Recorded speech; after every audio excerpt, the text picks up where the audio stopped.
नहीं बनाई थी। कौन जानता था कि देवंश अपने किसी अधीनस्थ को, जो देवताओं के लोकों का निवासी नहीं था, विनाश दिव्य शटल का उपयोग करके उसके परिवार की खोज के लिए भेज देगा। वे सबसे पहले एकांत विनाशकारी स्वर्ग के स्वर्गीय महल में ही खोज करेंगे। उसने पहले ही एक देवलोक खोज लिया था और अपने परिवार के लिए एक स्वर्गीय महल में रहने की व्यवस्था भी कर ली थी। उसने अपनी पहचान छुपा ली थी और उस देवलोक के स्वर्गीय सम्राट के सामने अपनी शक्ति का प्रदर्शन किया था। स्वर्ग के सम्राट, जिन्होंने अभी तक देवत्व प्राप्त नहीं किया था, स्वाभाविक रूप से आकर्ष जैसे देवता को स्वर्ग महल में एक पूजनीय बुजुर्ग के रूप में रखने के लिए अत्यंत इच्छुक थे। आकर्ष और उनके परिवार को आवास प्रदान करना कोई बड़ी बात नहीं थी। उन्होंने तुरंत आकर्ष और उनके परिवार के लिए एक सुंदर और विशाल घाटी तैयार करवाए। आकर्ष ने घाटी में कई तरह की सुरक्षा संरचनाएं स्थापित कीं। ये कहना गलत नहीं होगा कि स्वर्ग सम्राट के लिए उन संरचनाओं को तोड़ना असंभव था। उसने अपने परिवार को उस देवलोक के स्वर्ग सम्राट के संपर्क में आने देने की कोई योजना नहीं बनाई थी।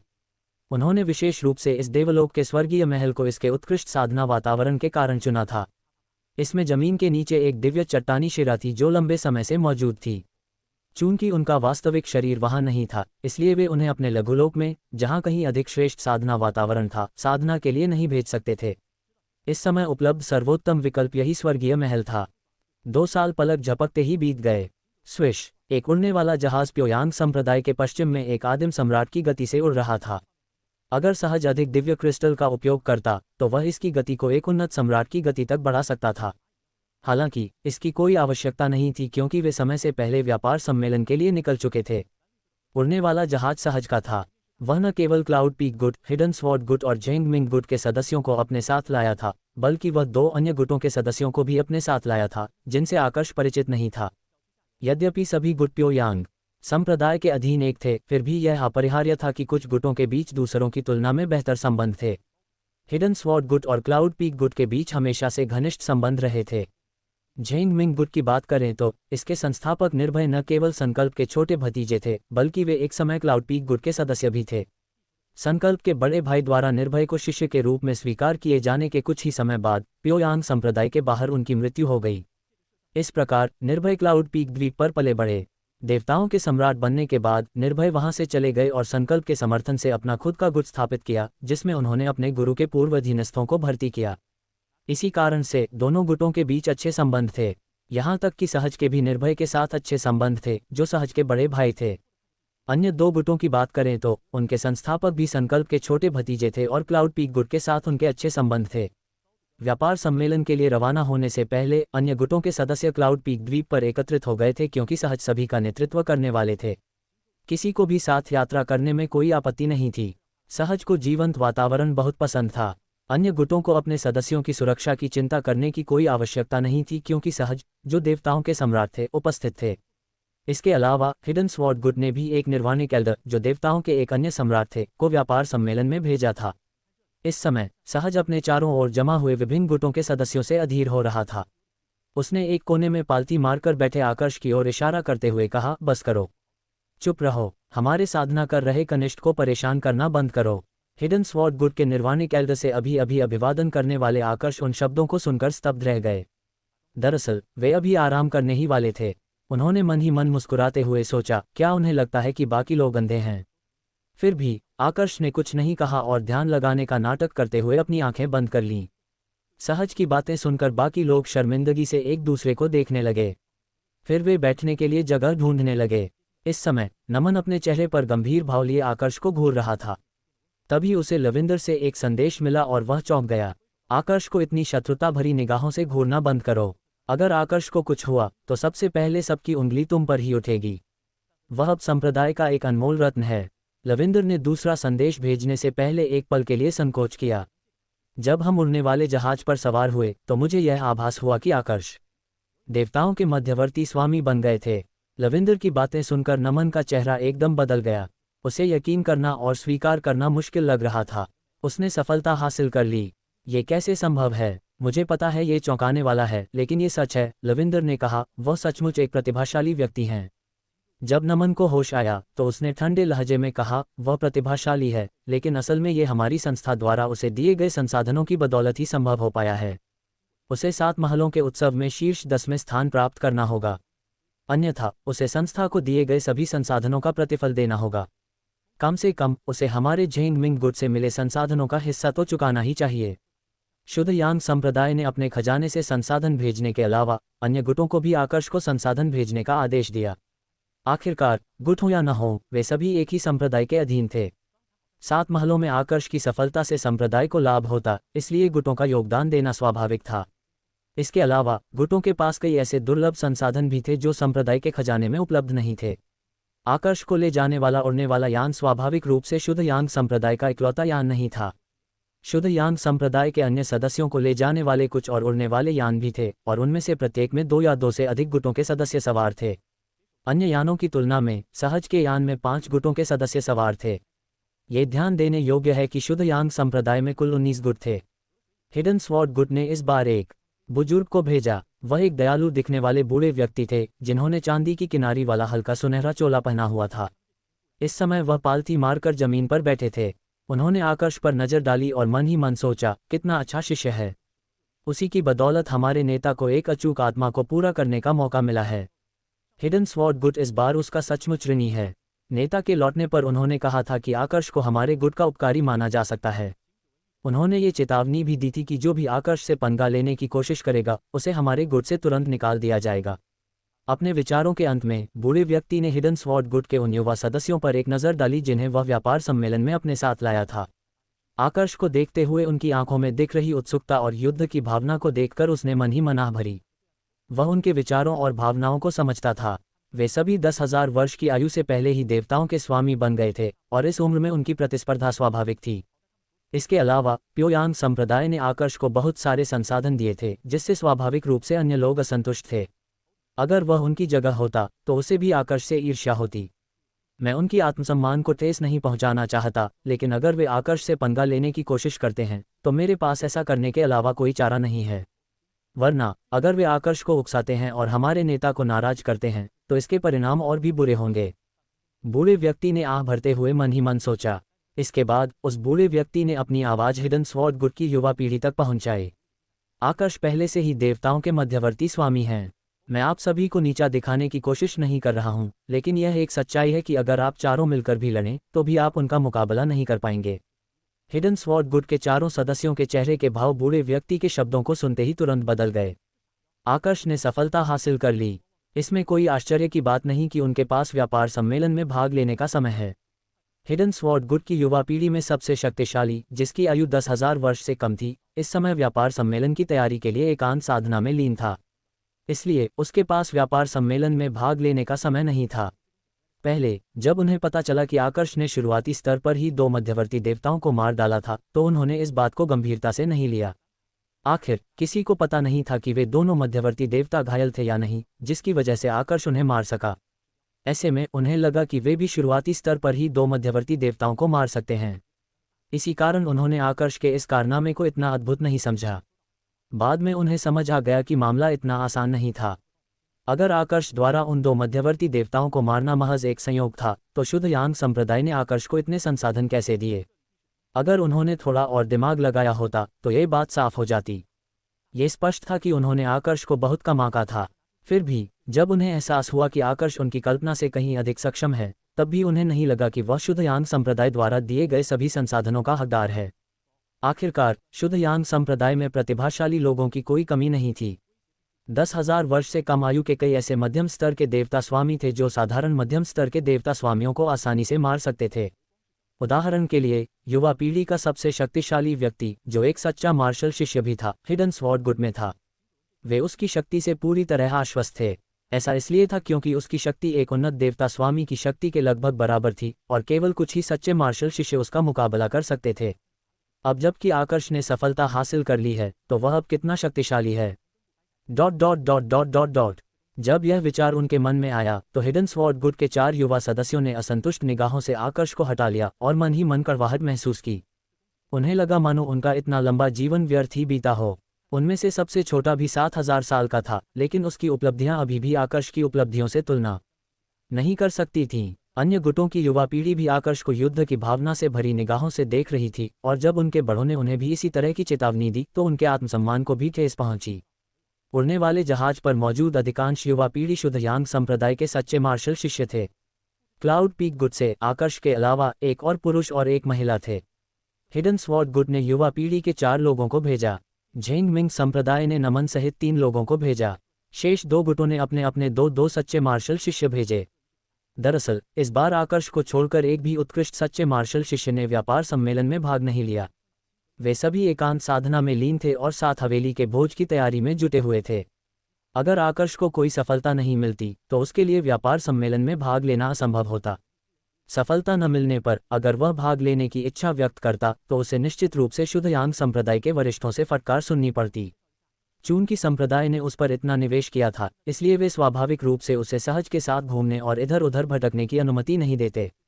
इस बार व्यापार सम्मेलन के लिए प्योयांग संप्रदाय छोड़ने से पहले सहज ने प्योयांग संप्रदाय के उच्च अधिकारियों को आकर्ष की सफलता के बारे में सूचित किया था।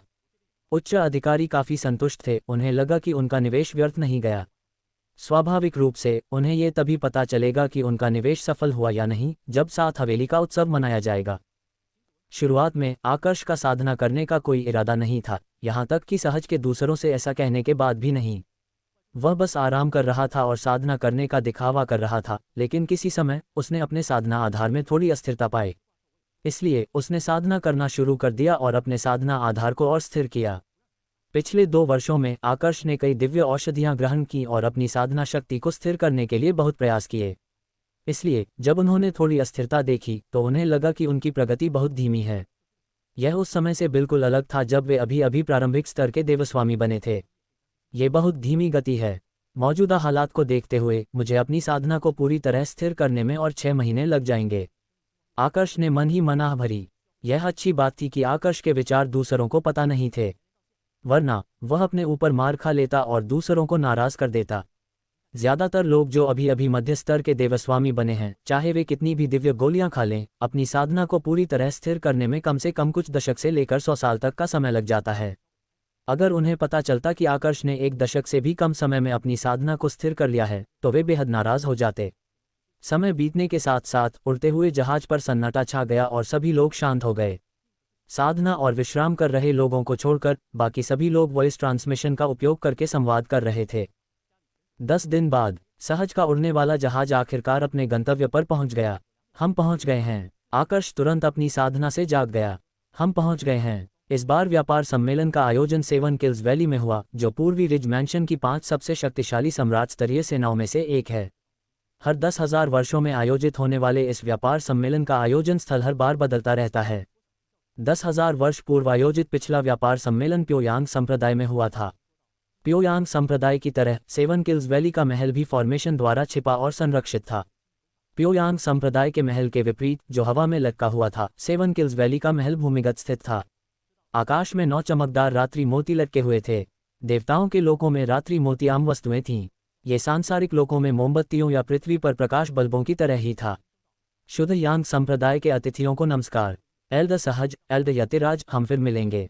7 किल्स वैली से 3 लोग आकर्ष और अन्य लोगों का स्वागत करने के लिए आए। तीनों में से नेता एक बूढ़ा व्यक्ति था।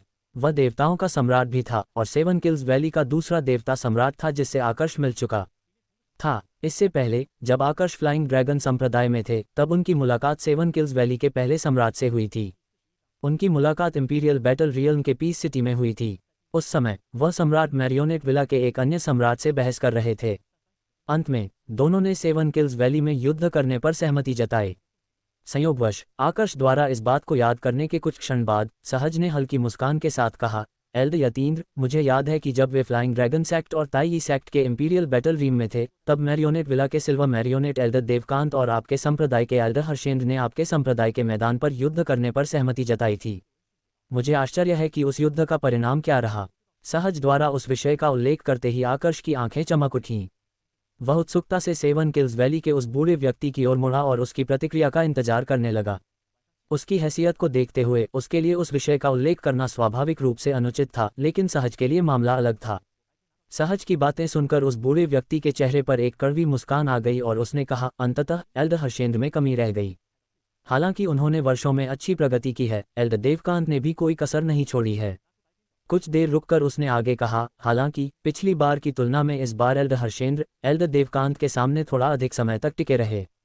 कुल मिलाकर एल्डर हर्षेंद्र ने एल्डर देवकांत से कहीं अधिक प्रगति की है।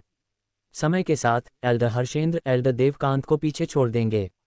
हर्षेंद्र की हार के बावजूद बूढ़े व्यक्ति ने उसकी प्रशंसा करना नहीं भूला। आखिरकार, हालांकि बूढ़े व्यक्ति की शक्ति और पद हर्षेंद्र से कहीं अधिक थे, हर्षेंद्र सहज की तरह सेवन किल्स वैली में असाधारण पृष्ठभूमि रखता था। बूढ़े व्यक्ति के पास सहारा देने वाला कोई नहीं था, इसके बजाय उसके अधीन कई शिष्य थे जो उस पर निर्भर थे। सहज ने सेवन किल्स वैली के एल्डर यतीन्द्र के शब्दों के जवाब में केवल मुस्कुराया और उन पर कोई टिप्पणी नहीं की। वह जानता था कि हर्षेंद्र के पास एक अपूर्ण कलाकृति आत्मा के साथ एक प्रमुख दिव्य कलाकृति थी, जबकि देवकांत के पास ऐसा कोई हथियार नहीं था। इसलिए उसने हर्षेंद्र की प्रगति को देवकांत से बेहतर नहीं समझा। हिडन स्वॉर्ड गुड के निर्वाणिक एल्डर ने सहज को असहाय भाव से देखा और फिर मुस्कुराते हुए कहा, ये तो स्वाभाविक है। आखिर एल्डर हर्षेंद्र देवकांत से काफ़ी छोटे हैं। उन्हें देवकांत की बराबरी करने और उनसे आगे निकलने में ज़्यादा समय नहीं लगेगा। हिडन स्वॉर्ड गुड के निर्वाणिक एल्डर सहज से अच्छी तरह परिचित थे, जो उनके छोटे भाई थे। सेवन किल्स वैली के थोड़े शर्मिंदा एल्डर यतीन्द्र को देखकर वे आगे बढ़े और चतुराई से असहज माहौल को दूर कर दिया। एल्डर यतीन्द्र के चेहरे पर तुरंत मुस्कान आ गई।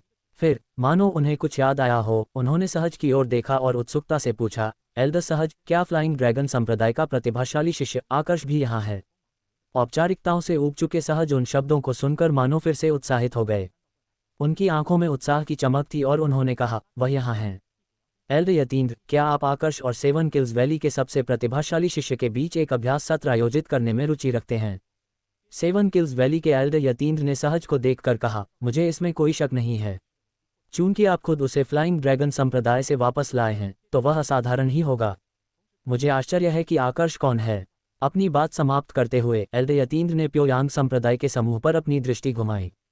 उनकी निगाहें कुछ देर तक आकर्ष और नमन पर टिकी रहीं, क्योंकि इन दोनों की आभा स्पष्ट रूप से उनके साथियों से अधिक शक्तिशाली थी। सहज मुस्कुराया और बोला, आकर्ष, आओ और एल्डर यतीन्द्र को प्रणाम करो। आकर्ष आगे बढ़ा और मुस्कुराते हुए बोला, प्रणाम एल्डर यतीन्द्र।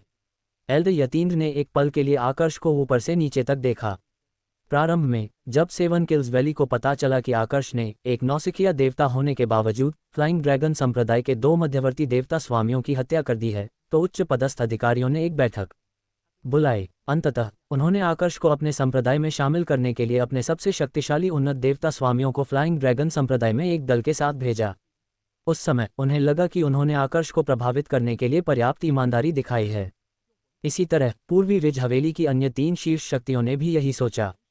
लेकिन उनमें से किसी ने भी यह उम्मीद नहीं की थी कि प्योयांग संप्रदाय, निर्वाणिक गुरु और देवता सम्राट सहज को, एक युवा नौसिखिया देवता आकर्ष को अपने संप्रदाय में शामिल करने के लिए भेजेगा। उनके सैनिक सहज का मुकाबला कैसे कर सकते थे? अंत में उन्हें आकर्ष को सफलतापूर्वक अपने संप्रदाय में शामिल करने की बहुत कम उम्मीद के साथ वापस लौटना पड़ा। इसके अलावा सहज की ओर से मिली अप्रत्यक्ष धमकियों ने भी उन्हें पीछे हटने के लिए मजबूर कर दिया।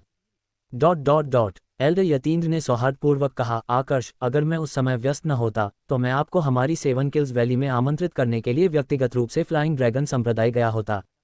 धन्यवाद एल्डर यतीन्द्र। हालांकि मैंने शुरुआत में ही प्योयांग संप्रदाय के एल्डर क्रिश को बता दिया था कि फ्लाइंग ड्रैगन संप्रदाय छोड़ने के बाद मैं सबसे पहले प्योयांग संप्रदाय के बारे में सोचूंगा, आकर्ष ने मुस्कुराते हुए जवाब दिया।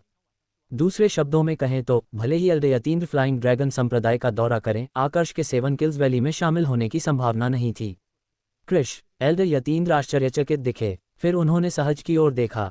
हालांकि क्रिश सिर्फ एक स्पिरिट वॉर्ड एल्डर थे, लेकिन उनके कई संपर्क थे, इसलिए उन्होंने क्रिश के बारे में पहले सुना था। स्पष्ट था कि क्रिश ने आकर्ष को भर्ती करने में काफ़ी मेहनत की थी। ये सोचकर वे मन ही मन आह भरे बिना नहीं रह सके। उन्होंने सोचा कि सेवन किल्स वैली में क्रिश जैसा प्रतिभा का खोजी होना कितना अच्छा होता। आकर्ष के बोलने के बाद किसी ने उपहास किया। यह एल्डर यतीन्द्र के पीछे खड़े 2 युवकों में से एक था। उसने एक लंबा, धधकते लाल रंग का चोला पहना हुआ था और उसका चेहरा घमंडी था। उसने ठंडे स्वर में कहा, आकर्ष, तुम्हें गर्व होना चाहिए कि मेरे गुरु ने तुम्हें हमारे सेवन किल्स वैली में आमंत्रित करने के लिए फ्लाइंग ड्रैगन संप्रदाय का दौरा किया। तुम्हारी इतनी अकड़ दिखाने की हिम्मत कैसे हुई? एल्डर यतीन्द्र ने तुरंत लाल वस्त्रधारी युवक को फटकारा और कहा, चुप रहो। फिर उन्होंने आकर्ष की ओर मुस्कुराते हुए कहा, मुझे आशा है कि तुम मेरे शिष्य की गलती को माफ कर दोगे। चिंता मत करो, कुछ नहीं है, आकर्ष ने हल्की मुस्कान के साथ कहा। उसने लाल वस्त्र पहने युवक की ओर देखा तक नहीं। इस समय नमन ने मुस्कुराते हुए कहा, दरशील, सेवन किल्स वैली में आपको 10,000 वर्ष से कम आयु के 3 सबसे शक्तिशाली योद्धाओं में से एक माना जाता है ना? क्यों ना आप हमारे प्योयांग संप्रदाय के शीर्ष प्रतिभाशाली योद्धा को द्वंद्व युद्ध के लिए चुनौती दें और हमें अपनी शक्ति दिखाएं। आकर्ष भी 10,000 वर्ष से कम आयु का है। जैसा कि नमन ने कहा था, एल्ड यतीन्द्र के शिष्य दर्शील 7 किल्स वैली में 10,000 वर्ष से कम आयु के 3 सबसे शक्तिशाली प्रतिभाशाली शिष्यों में से एक थे।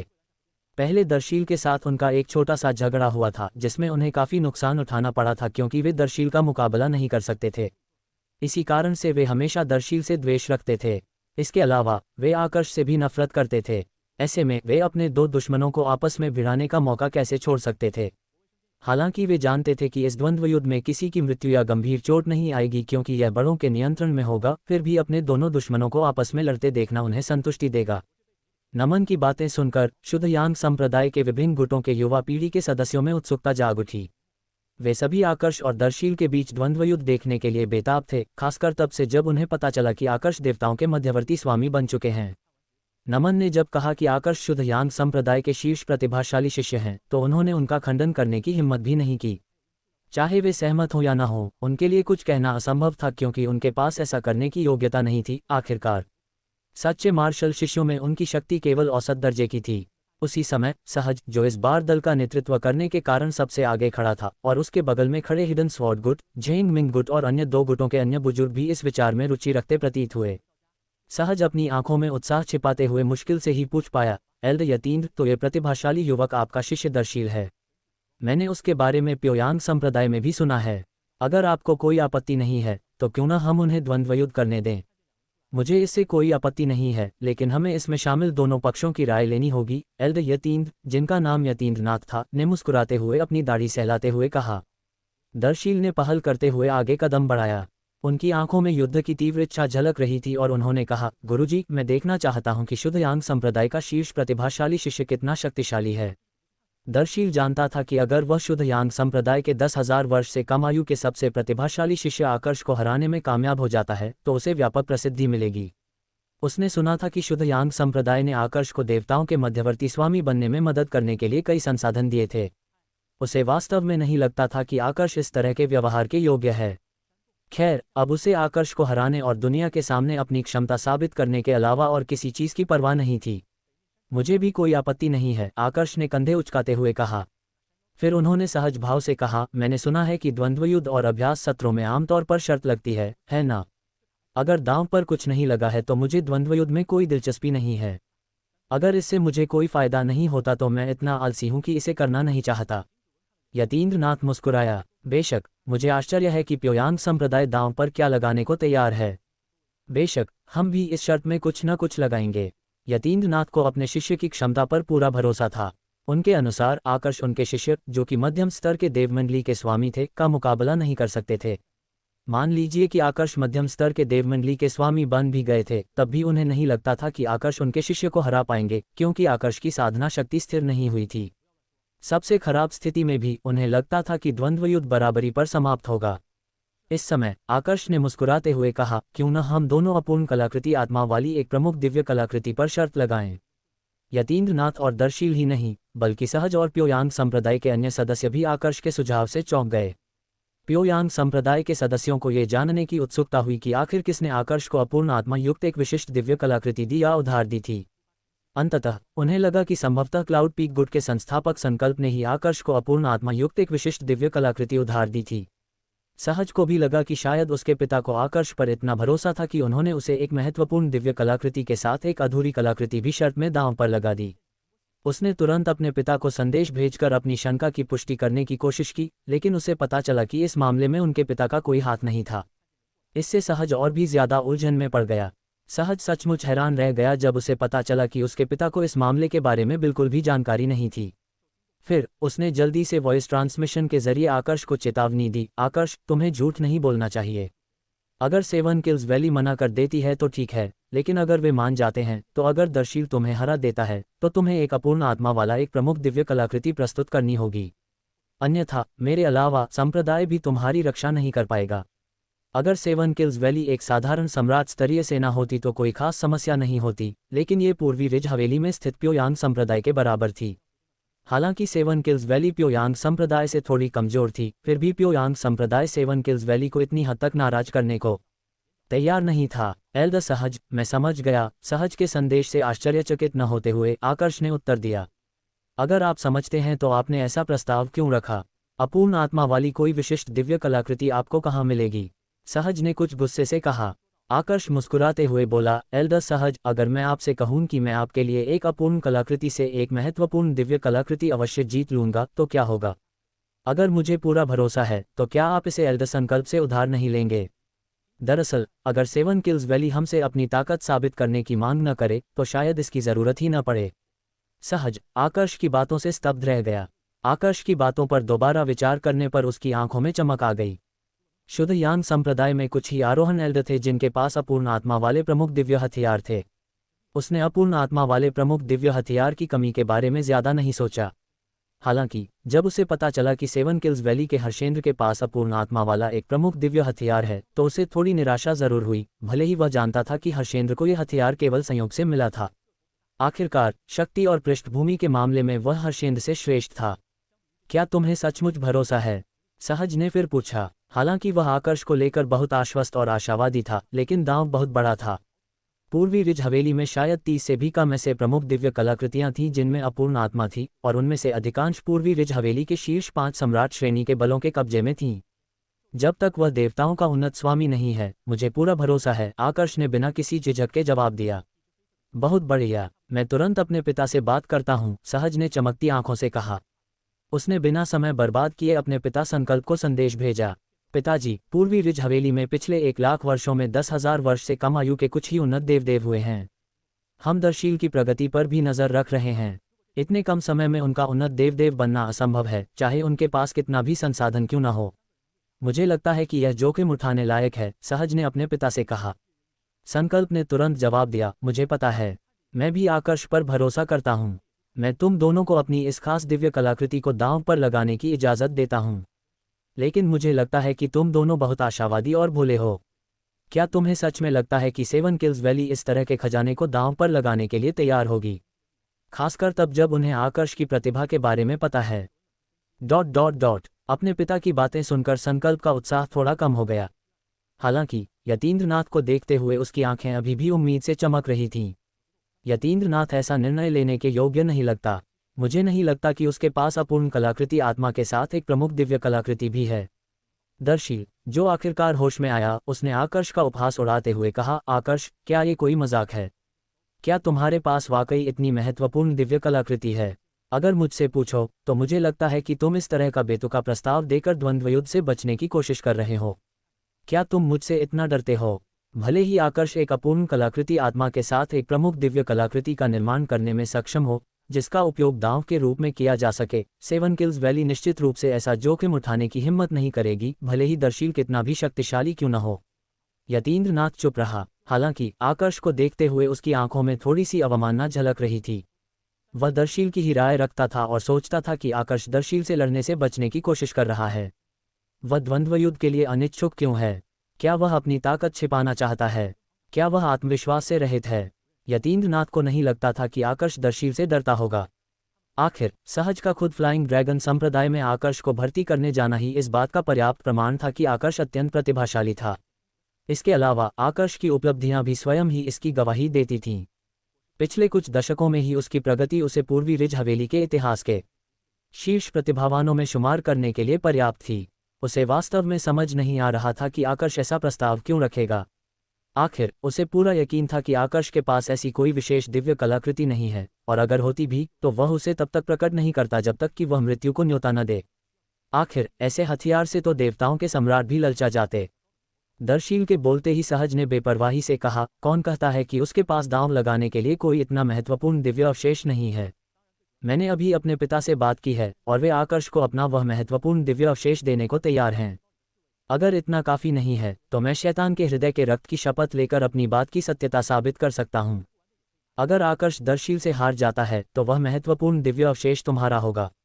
जाहिर है यह इस बात पर निर्भर करेगा कि सेवन किल्स वैली शर्त स्वीकार करने को तैयार है या नहीं। आकर्ष को छोड़कर बाकी सभी लोग सहज की बातों से स्तब्ध रह गए। शुद्ध यांग संप्रदाय के सदस्यों को सहज को समझाने का कोई फायदा नहीं लगा, क्योंकि संकल्प भी इसके लिए सहमत हो गए थे। उन्हें स्पष्ट था कि संकल्प को आकर्ष की क्षमताओं पर पूरा भरोसा था। संकल्प की अनुमति के बिना सहज भी अपने पिता की प्रतिष्ठित दिव्य कलाकृति को दांव पर लगाने की हिम्मत नहीं करते। संकल्प के इतने आत्मविश्वास को देखते हुए उन सभी का मानना था कि मध्य स्तर के देवता बनने के बाद आकर्ष की शक्ति में जबरदस्त वृद्धि हुई होगी। उसी समय दर्शील का चेहरा तुरंत उदास हो गया। उसे सहज से ऐसी बातें सुनने की उम्मीद नहीं थी। वह जानता था कि सहज न केवल असाधारण पृष्ठभूमि से आता है, बल्कि सहज, जो देवताओं का एक अत्यंत प्रतिभाशाली प्रारंभिक सम्राट है, अपने गुरु यतीन्द्रनाथ से भी अधिक शक्तिशाली है। वह आकर्ष की बातों का उपहास और खंडन कर सकता था, लेकिन सहज के साथ ऐसा नहीं कर सकता था। इसलिए सहज के हस्तक्षेप के कारण वह केवल अपने गुरु की ओर देख सकता था। जब यतीन्द्रनाथ सदमे से उभरे तो उन्होंने सोचा कि शुद्ध यांग संप्रदाय का उनके इस प्रतिष्ठित दिव्य कलाकृति पर लालच करना वाकई घृणित है। फिर भी उन्होंने अपने चेहरे पर मुस्कान बनाए रखी और कहा, लगता है कि छोटे चाचा संकल्प को आकर्ष की शक्ति पर पूरा भरोसा है। अगर मैं गलत नहीं हूं तो आकर्ष अब तक देवताओं के मध्यवर्ती स्वामी बन चुके होंगे, है ना? यतीन्द्रनाथ की बातें सुनकर सहज ने अपनी आंखें घुमा लीं। अब जब आकर्ष की साधना शक्ति का खुलासा हो चुका था तो 7 किल्स वैली इस तरह की शर्त के लिए कभी राजी नहीं होगी। वैसे भी वह जानता था कि यह रहस्य ज्यादा देर तक छिपा नहीं रह सकता। आखिरकार प्योयांग संप्रदाय का कोई न कोई इसे उजागर कर ही देगा। सहज और प्योयांग संप्रदाय के सदस्यों के हाव भाव देखकर अपनी अटकल की पुष्टि कर चुके यतीन्द्रनाथ ने आकर्ष की ओर मुड़कर मुस्कुराते हुए कहा, बधाई हो आकर्ष। आपके पिछले प्रदर्शनों को देखते हुए अब जब आप मध्यवर्ती स्तर के देवता बन चुके हैं तो ऐसा लगता है कि आप 7 मैंशंस फीस्ट में शीर्ष 10 में अवश्य स्थान प्राप्त करेंगे। शायद अगर आप अभी भी प्रारंभिक स्तर के देवता होते तो मेरे शिष्य को मौका मिल सकता था, लेकिन अब मुझे नहीं लगता कि वह आपका मुकाबला कर पाएगा। इन शब्दों के साथ यतीन्द्रनाथ ने अपने शिष्य की ओर से हार स्वीकार कर ली। यतीन्द्रनाथ की बात सुनते ही दर्शील का चेहरा तुरंत बदल गया। जैसे ही वह विरोध करने ही वाला था उसे यतीन्द्रनाथ का संदेश मिला, जब तक आपको उसे हराने का पूरा भरोसा न हो उस महत्वपूर्ण दिव्य कलाकृति को खोने पर आपकी मृत्यु हो जाएगी। आप उसके बारे में कितना जानते हैं कि आप इतने आत्मविश्वास से कह सकते हैं कि आप उसे हरा सकते हैं? आत्मविश्वास होना अच्छी बात है, लेकिन अगर आप अति आत्मविश्वास दिखाते हैं तो आप सिर्फ अहंकारी हैं। अपने संदेश के अंत में यतीन्द्रनाथ की आवाज़ एकदम ठंडी हो गई। वह अपने शिष्य को अच्छी तरह जानता था, इसलिए उसने तुरंत उसे बोलने से रोकने के लिए संदेश भेजा था। इस पर आकर्ष ने मुस्कुराते हुए कहा, प्रशंसा के लिए धन्यवाद एल्डर यतीन्द्र। अगर आपको दर्शील पर भरोसा नहीं है तो आप 7 किल्स वैली के किसी अधिक शक्तिशाली व्यक्ति को उनकी जगह ले सकते हैं। दांव वही रहेगा। जब आकर्ष ने दर्शील के स्थान पर 7 किल्स वैली से किसी अधिक शक्तिशाली व्यक्ति का सुझाव दिया तो अभिमानी दर्शील स्वाभाविक रूप से क्रोधित हो गया। उसने खंजर जैसी आंखों से आकर्ष को घूरा। इस समय वह सभी को यह साबित करने के लिए बेताब था कि वह आकर्ष से अधिक शक्तिशाली है। हालांकि अपने गुरु द्वारा उसे अपूर्ण कलाकृति आत्मा के साथ 7 किल्स वैली की प्रमुख दिव्य कलाकृति को खोने के परिणामों के बारे में चेतावनी देने के बाद उसके पास ऐसा करने का साहस नहीं था।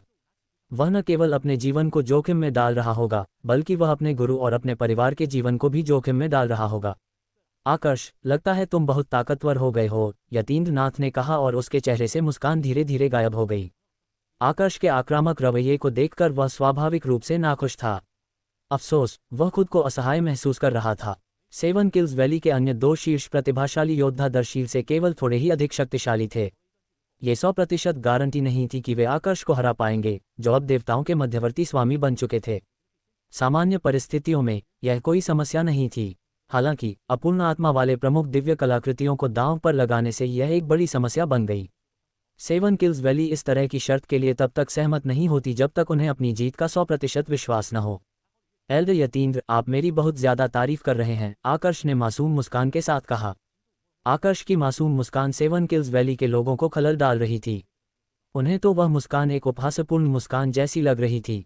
दर्शील की बात करें तो जब उसने देखा कि आकर्ष कितना आत्मविश्वासी है तो वह अपनी क्षमताओं पर संदेह करने से खुद को रोक नहीं पाया। एल्डर यतीन्द्र, मैंने सुना है कि दर्शील 7 किल्स वैली में 10,000 वर्ष से कम आयु के तीसरे सबसे शक्तिशाली प्रतिभाशाली व्यक्ति हैं। इसका मतलब है कि उनसे भी अधिक शक्तिशाली 2 और लोग हैं, है ना? कहा जाता है कि उनकी शक्ति लगभग एक उन्नत लॉर्ड ऑफ गॉड्स के बराबर है। क्या आपको यकीन है कि 7 किल्स वैली शर्त नहीं लगाना चाहेगी? आखिर 7 किल्स वैली को मेरे पिता की प्रमुख दिव्य कलाकृति प्राप्त करने का मौका मिल सकता है, सहज ने विश्वासपूर्वक कहा। यतीन्द्रनाथ को देखते हुए उनकी आंखें आशा से चमक उठीं। सहज की बातें सुनकर यतीन्द्रनाथ के होंठों के कोने फड़क उठे। उसने सिर हिलाते हुए कहा, एल्डर सहज, इस बारे में अब और बात न करें। 7 किल्स वैली इस तरह की शर्त के लिए बिल्कुल भी राजी नहीं होगी। जब तक कि आप हमारे किसी मध्यवर्ती देवता सम्राट के साथ द्वंद्व युद्ध करने को तैयार न हों। स्पष्टतः सेवन किल्स वैली इस तरह की शर्त के लिए कभी सहमत नहीं होगी। यतीन्द्रनाथ ने इस बात पर जोर दिया और एक उदाहरण देते हुए कहा कि सहज, जो देवताओं का एक प्रारंभिक सम्राट था, ने देवताओं के एक मध्यवर्ती सम्राट से युद्ध किया था। यतीन्द्रनाथ की बातें सुनकर आकर्ष समेत प्योयांग संप्रदाय के सदस्यों के होठों के कोने फड़कने लगे। हालांकि सहज को प्योयांग संप्रदाय में सबसे शक्तिशाली प्रारंभिक सम्राट माना जाता था, लेकिन प्रारंभिक सम्राट और मध्यवर्ती सम्राट के बीच बहुत बड़ा अंतर था। सम्राटों के स्तर पर, चाहे किसी की समझ कितनी भी गहरी क्यों न हो, वह उच्च स्तर की साधना वाले व्यक्ति को हराने के लिए पर्याप्त नहीं होता। अपने विचारों के विपरीत सहज ने अपने चेहरे पर मुस्कान बनाए रखी और कहा, एल्द यतीन्द्र, मैं देवताओं के एक मध्यवर्ती सम्राट का मुकाबला कैसे कर सकता हूँ? हालांकि अगर आपको कोई आपत्ति नहीं है तो आप और हर्षेंद्र मेरे साथ द्वंद्व युद्ध में क्यों नहीं शामिल होते? अगर मैं जीत जाता हूँ तो सेवन किल्स वैली की प्रमुख दिव्य कलाकृति मेरी होगी। यतीन्द्रनाथ के चेहरे की मुस्कान पल भर में जम गई। उसी समय यतीन्द्रनाथ के पीछे खड़े उनके शिष्यों के चेहरे भी गंभीर हो गए। उन सभी को लगा कि सहज के शब्द उनके गुरु का अपमान कर रहे हैं। बुजुर्गों के अलावा प्योयांग संप्रदाय की युवा पीढ़ी सहज के प्रस्ताव से स्तब्ध रह गई। क्या एल्डर सहज को विश्वास है कि वह सेवन किल्स वैली के 2 आदिम देवता सम्राटों के खिलाफ जीत हासिल कर सकते हैं? रुको, एल्डर सहज तो देवताओं के सम्राट का सिर्फ एक प्रारंभिक स्तर का व्यक्ति है ना? मुझे नहीं लगता कि उसके लिए एक ही समय में 2 प्रारंभिक स्तर के देवता सम्राटों का सामना करना आसान होगा, है ना? हालांकि इस पर विचार करने के बाद प्योयांग संप्रदाय के लोगों ने सोचा कि सहज में इतनी शक्ति होनी चाहिए कि वह एक ही समय में 2 प्रारंभिक स्तर के देवताओं के सम्राटों को हरा सके। अन्यथा वह अपने पिता की प्रतिष्ठित दिव्य कलाकृति को दांव पर लगाने के लिए तैयार कैसे हो सकता था? एल्डर सहज के प्रस्ताव से आकर्ष भी स्तब्ध रह गया।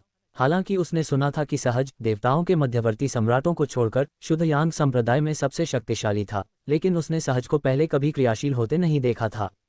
इसके अलावा चूंकि यह केवल सुनी सुनाई बात थी जो संभवतः सहज का पक्ष जीतने वालों द्वारा फैलाई गई थी, इसलिए उसने इस पर ज्यादा ध्यान नहीं दिया। हालांकि यतीन्द्रनाथ की प्रतिक्रिया को देखते हुए ऐसा लग रहा था कि अफवाह सच थी। यतीन्द्रनाथ ने अंततः आत्मनिंदा भरी मुस्कान के साथ कहा, एल्डर सहज, आप मजाक कर रहे होंगे। पूर्वी रिज हवेली में आप शुरुआती देवता सम्राटों में अजेय हैं, ये कौन नहीं जानता। मेरे पास अभी भी उस समय की रिकॉर्डिंग है जब आपने एक शुरुआती देवता सम्राट को मार डाला था और दूसरे को गंभीर रूप से घायल कर दिया था, जब आपने अभी अभी शुरुआती देवता सम्राट का दर्जा प्राप्त किया था। अगर कोई दूसरा शुरुआती देवता सम्राट भी मेरे और हर्षेंद्र के साथ आपसे लड़ने के लिए आ जाए, तब भी मुझे अपनी जीत का 100% यकीन नहीं है। प्योयांग संप्रदाय के सदस्य बुजुर्गों और आकर्ष को छोड़कर इन शब्दों से और भी अधिक स्तब्ध रह गए। यतीन्द्रनाथ के शिष्य भी हैरान रह गए। सहज इतना ताकतवर है? दर्शील और उनके साथी शिष्य ने वॉइस ट्रांसमिशन के माध्यम से बात करते हुए एक दूसरे को देखा। अंततः प्रस्तावित द्वंद्व युद्धों में से कोई भी नहीं हुआ। सहज और आकर्ष को इस बात का अफसोस था कि उन्होंने अपूर्ण कलाकृति आत्मा के साथ एक प्रमुख दिव्य कलाकृति प्राप्त करने का मौका खो दिया। हालांकि आकर्ष के लिए यह महत्वपूर्ण नहीं था।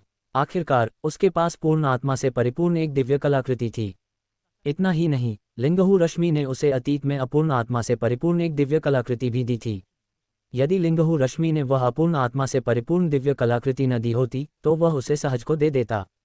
हालांकि उसे यह पक्का नहीं था कि लिंगहु रश्मि ने उसे अपनी एकमात्र दिव्य कलाकृति दी थी या नहीं, इसलिए उसने दोबारा मिलने पर उसे लौटाने की योजना बनाई। उसने मन ही मन सोचा, लगता है मुझे उसकी कृपा का बदला चुकाने के लिए एक और मौका ही तलाशना पड़ेगा। प्योयांग संप्रदाय में आधिकारिक रूप से शामिल होने से पहले सहज ने आकर्ष का बहुत समर्थन किया था और उसकी देखभाल की थी, इसलिए आकर्ष सहज का बहुत ऋणी था। उसने सोचा कि अपूर्ण आत्मा वाली एक उत्कृष्ट दिव्य कलाकृति सहज का ऋण चुकाने का एक शानदार तरीका होगा।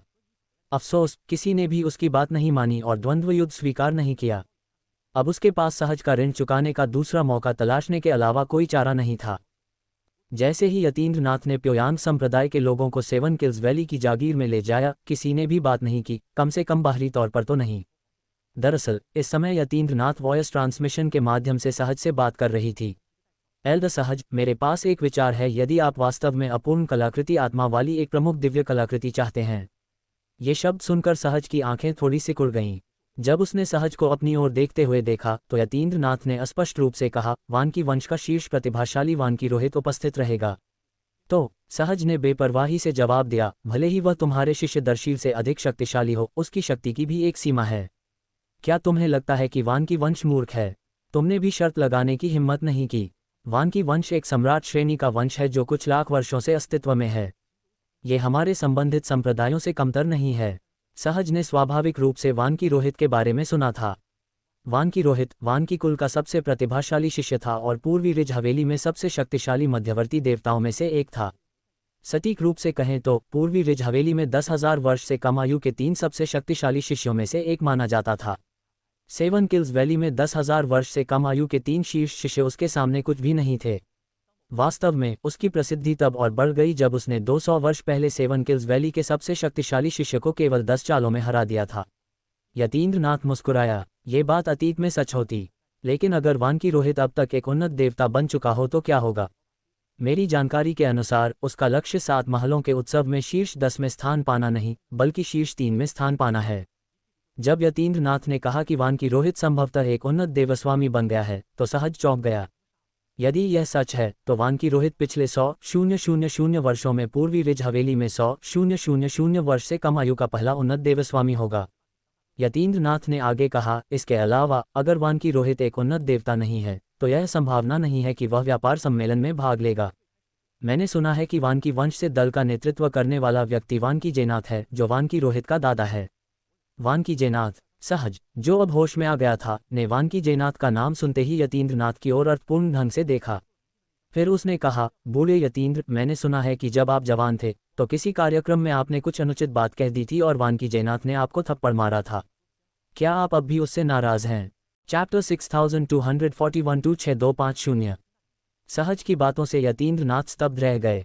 फिर शर्मिंदगी से खांसने का नाटक करते हुए उसने वॉइस ट्रांसमिशन के जरिए जवाब दिया, मेरा इस तरह से आकलन करना कितना घिनौना है। क्या मैं, यतीन्द्रनाथ, ऐसा व्यक्ति हूँ? क्या आप मुझे यह नहीं बता सकते कि मैं आप पर कोई एहसान कर रहा हूँ?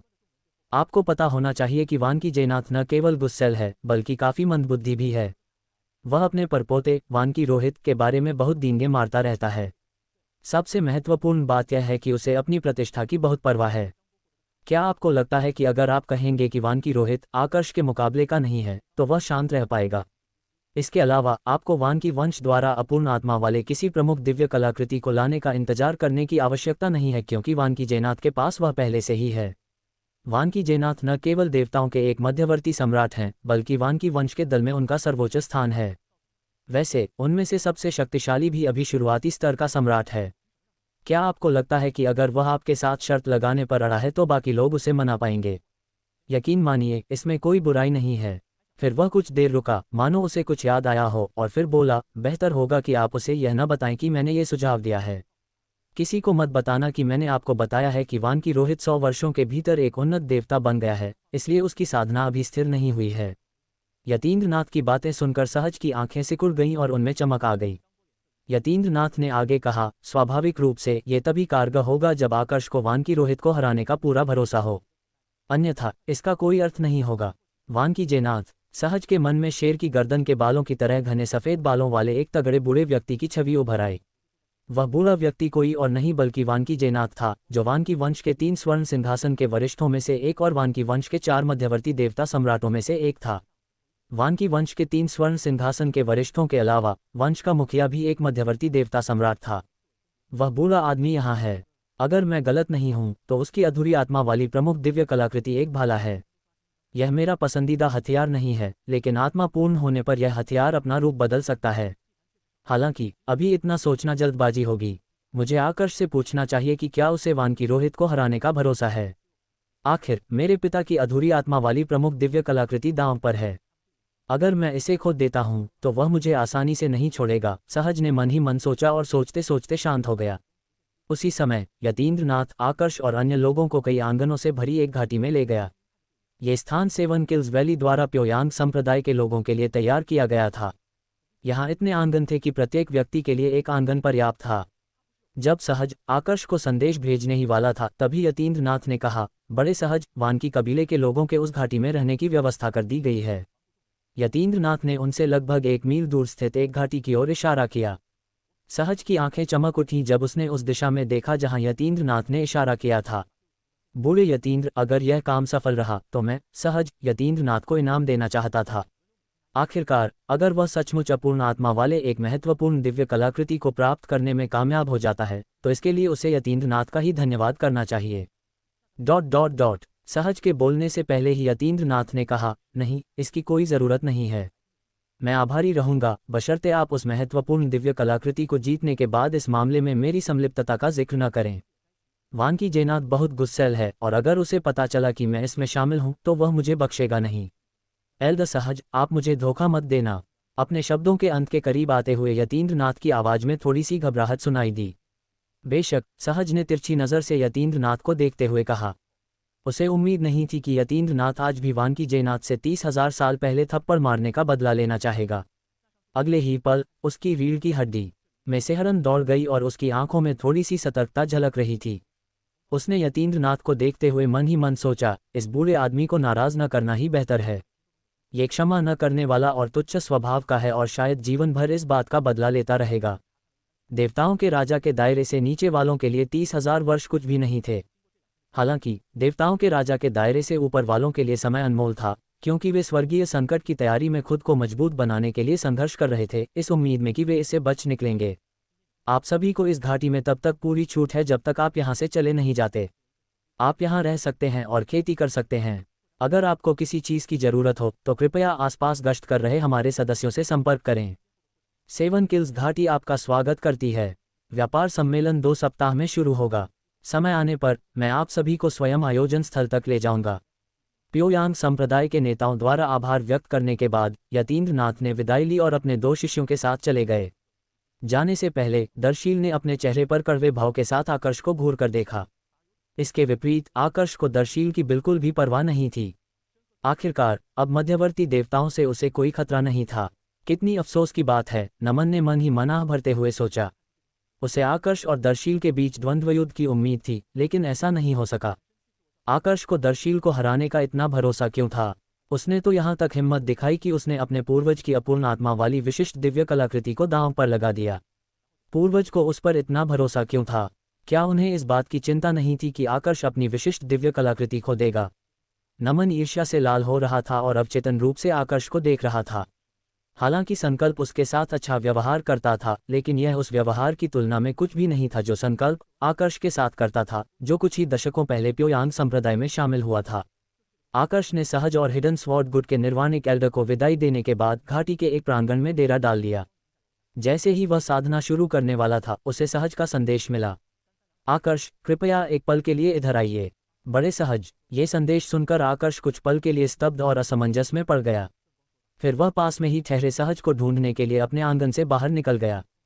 स्विश। आकर्ष के आने के बाद सहज ने कुछ अलगाव और शोर निवारण करने वाले फॉर्मेशन कंपास फेंके जो दूसरों को उनकी दिव्य चेतनाओं के साथ जांच करने से भी रोकेंगे। सहज की सतर्कता देखकर आकर्ष का चेहरा गंभीर हो गया और उसने पूछा, एल्द सहज, क्या बात है? क्या मैं आपकी किसी काम में मदद कर सकता हूँ? सहज ने मुस्कुराते हुए आकर्ष को सामने के आंगन में रखी पत्थर की मेज पर बैठने का इशारा किया और कहा, मध्यवर्ती देवमंडल स्वामी बनने के बाद तुम्हारी शक्ति में जबरदस्त वृद्धि हुई होगी, है ना? अन्यथा तुम सेवन किल्स वैली के 3 सबसे शक्तिशाली मध्यवर्ती देवमंडल स्वामियों को एक अधूरी आत्मा वाली प्रमुख दिव्य कलाकृति के साथ चुनौती देते समय इतने आत्मविश्वास से भरे नहीं होते। आकर्ष ने व्यंग्यात्मक मुस्कान के साथ कहा, एल्द सहज, आप मुझसे सीधे बात कर सकते हैं। हालांकि मुझे डर है कि सेवन किल्स वैली को शर्त के लिए राजी करना हमारे लिए असंभव होगा। सेवन किल्स वैली के 3 सबसे शक्तिशाली मध्यवर्ती देवताओं को हराने का भी कोई फायदा नहीं होगा, क्योंकि उनके पास अपूर्ण आत्मा वाले एक प्रमुख दिव्य कलाकृति को दांव पर लगाने का अधिकार नहीं है।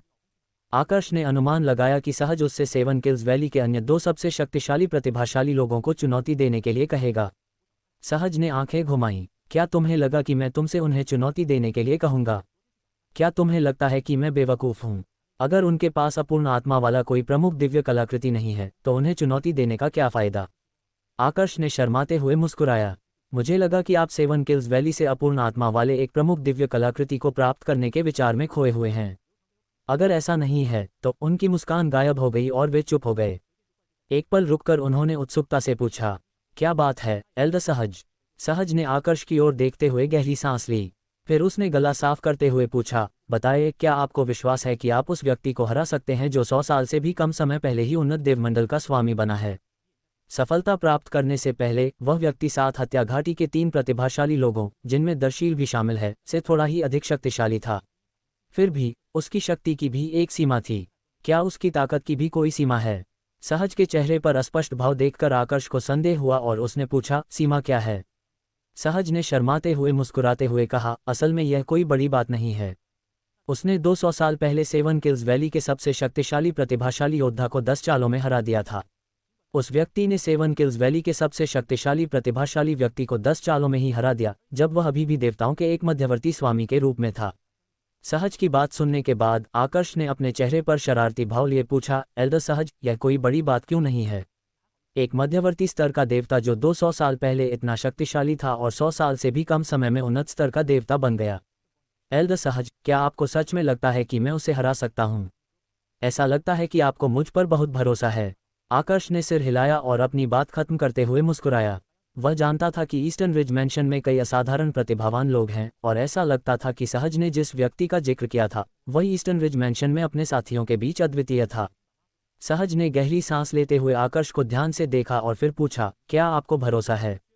आकर्ष ने सिर हिलाया, मैं निश्चित रूप से नहीं कह सकता। आखिरकार मुझे नहीं पता कि उसकी साधना शक्ति अब कितनी स्थिर है और उसे धर्म का कितना गहरा ज्ञान है। इसके अलावा मुझे सेवन किल्स वैली के सबसे शक्तिशाली प्रतिभाशाली शिष्य की शक्ति का भी पता नहीं है, जिसे उस व्यक्ति ने 200 साल पहले हराया था, इसलिए मैं तुलना नहीं कर सकता। फिर वह रुका और पूछा, एल्डर सहज, आपने जिस व्यक्ति का जिक्र किया वह कौन है? सहज की आंखों में चमक आ गई और उसने जवाब दिया, वानकी वंश का वानकी रोहित। आकर्ष ने वानकी कबीले के बारे में पहले से ही सुना था, क्योंकि पूर्वी रिज हवेली की शीर्ष सम्राट श्रेणी की शक्तियों में से एक ये कबीला भी था जो अतीत में उसे भर्ती करने के लिए फ्लाइंग ड्रैगन संप्रदाय में आया था। वानकी कबीला प्योयांग संप्रदाय और सेवन किल्स वैली के समान था। यह एक ऐसी शक्ति थी जिसमें कई देवता सम्राट शामिल थे। इन दोनों संप्रदायों के विपरीत वानकी कबीला काफी रहस्यमय था। वे शायद ही कभी बाहरी लोगों को भर्ती करते थे, और अगर करते भी थे तो बाहरी लोग केवल बाहरी शिष्य ही हो सकते थे।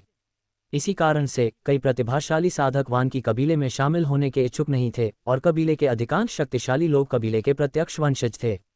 स्वाभाविक रूप से प्रतिभाशाली साधकों में से कुछ ने वानकी कबीले में शामिल होना चुना। सही प्रतिभा वाले साधकों को कबीला मना नहीं करता था और उन्हें तरह तरह के लाभ देकर भर्ती करने की कोशिश भी करता था। कबीले द्वारा बाहरी लोगों को कबीले के प्रति वफादार बनाए रखने के लिए इस्तेमाल किए जाने वाले तरीकों में से एक था विवाह तय करना। दरअसल उन्होंने पूर्वी रिज हवेली में विभिन्न सरदार और सम्राट स्तरीय शक्तियों के साथ गठबंधन बनाने के लिए विवाह का सहारा लिया था। इसके चलते उनके सहयोगियों के कई युवा प्रतिभाशाली लोग अंततः उनसे जुड़ गए। यही कारण था कि वानकी कबीला अपनी स्थिति और विरासत को बनाए रखने में सफल रहा, भले ही वे अक्सर भर्ती नहीं करते थे और उनके पास लाभ के रूप में देने के लिए कम संसाधन थे। इन सभी कारणों से अधिकांश कबीले कई मामलों में संप्रदायों से तुलना नहीं कर सकते थे। आकर्ष को याद आया कि जब वानकी कबीले ने उसे भर्ती करने की कोशिश की थी तो उन्होंने उसे कई लाभों का वादा किया था।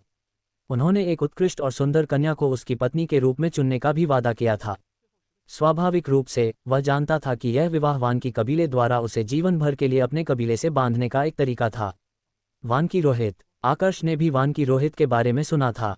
वह वानकी वंश का 10,000 वर्ष से कम आयु का सबसे प्रतिभाशाली व्यक्ति था। ऐसी अफवाहें थीं कि कुछ 100 वर्ष पहले वह वंश के दूसरे सबसे शक्तिशाली प्रतिभाशाली व्यक्ति को 10 से भी कम चालों में हरा सकता था। कहा जाता था कि वह वानकी वंश के इतिहास का सबसे असाधारण प्रतिभाशाली व्यक्ति था। कई लोगों का मानना था कि वह 12,000 वर्ष की आयु तक पहुंचने से पहले ही देवताओं का सम्राट बन जाएगा।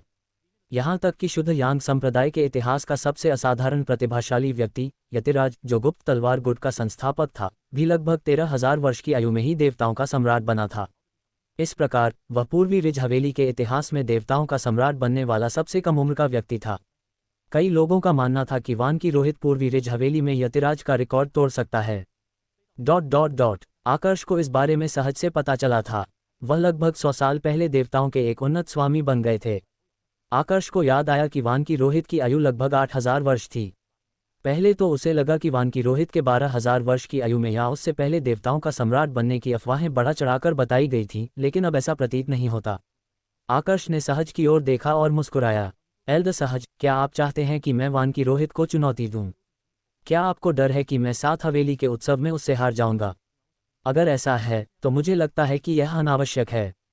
अगर यह सच है कि वानकी रोहित एक उन्नत देवस्वामी बन गया है तो वह 7 हवेली के उत्सव में निश्चित रूप से शीर्ष 10 में स्थान प्राप्त करेगा।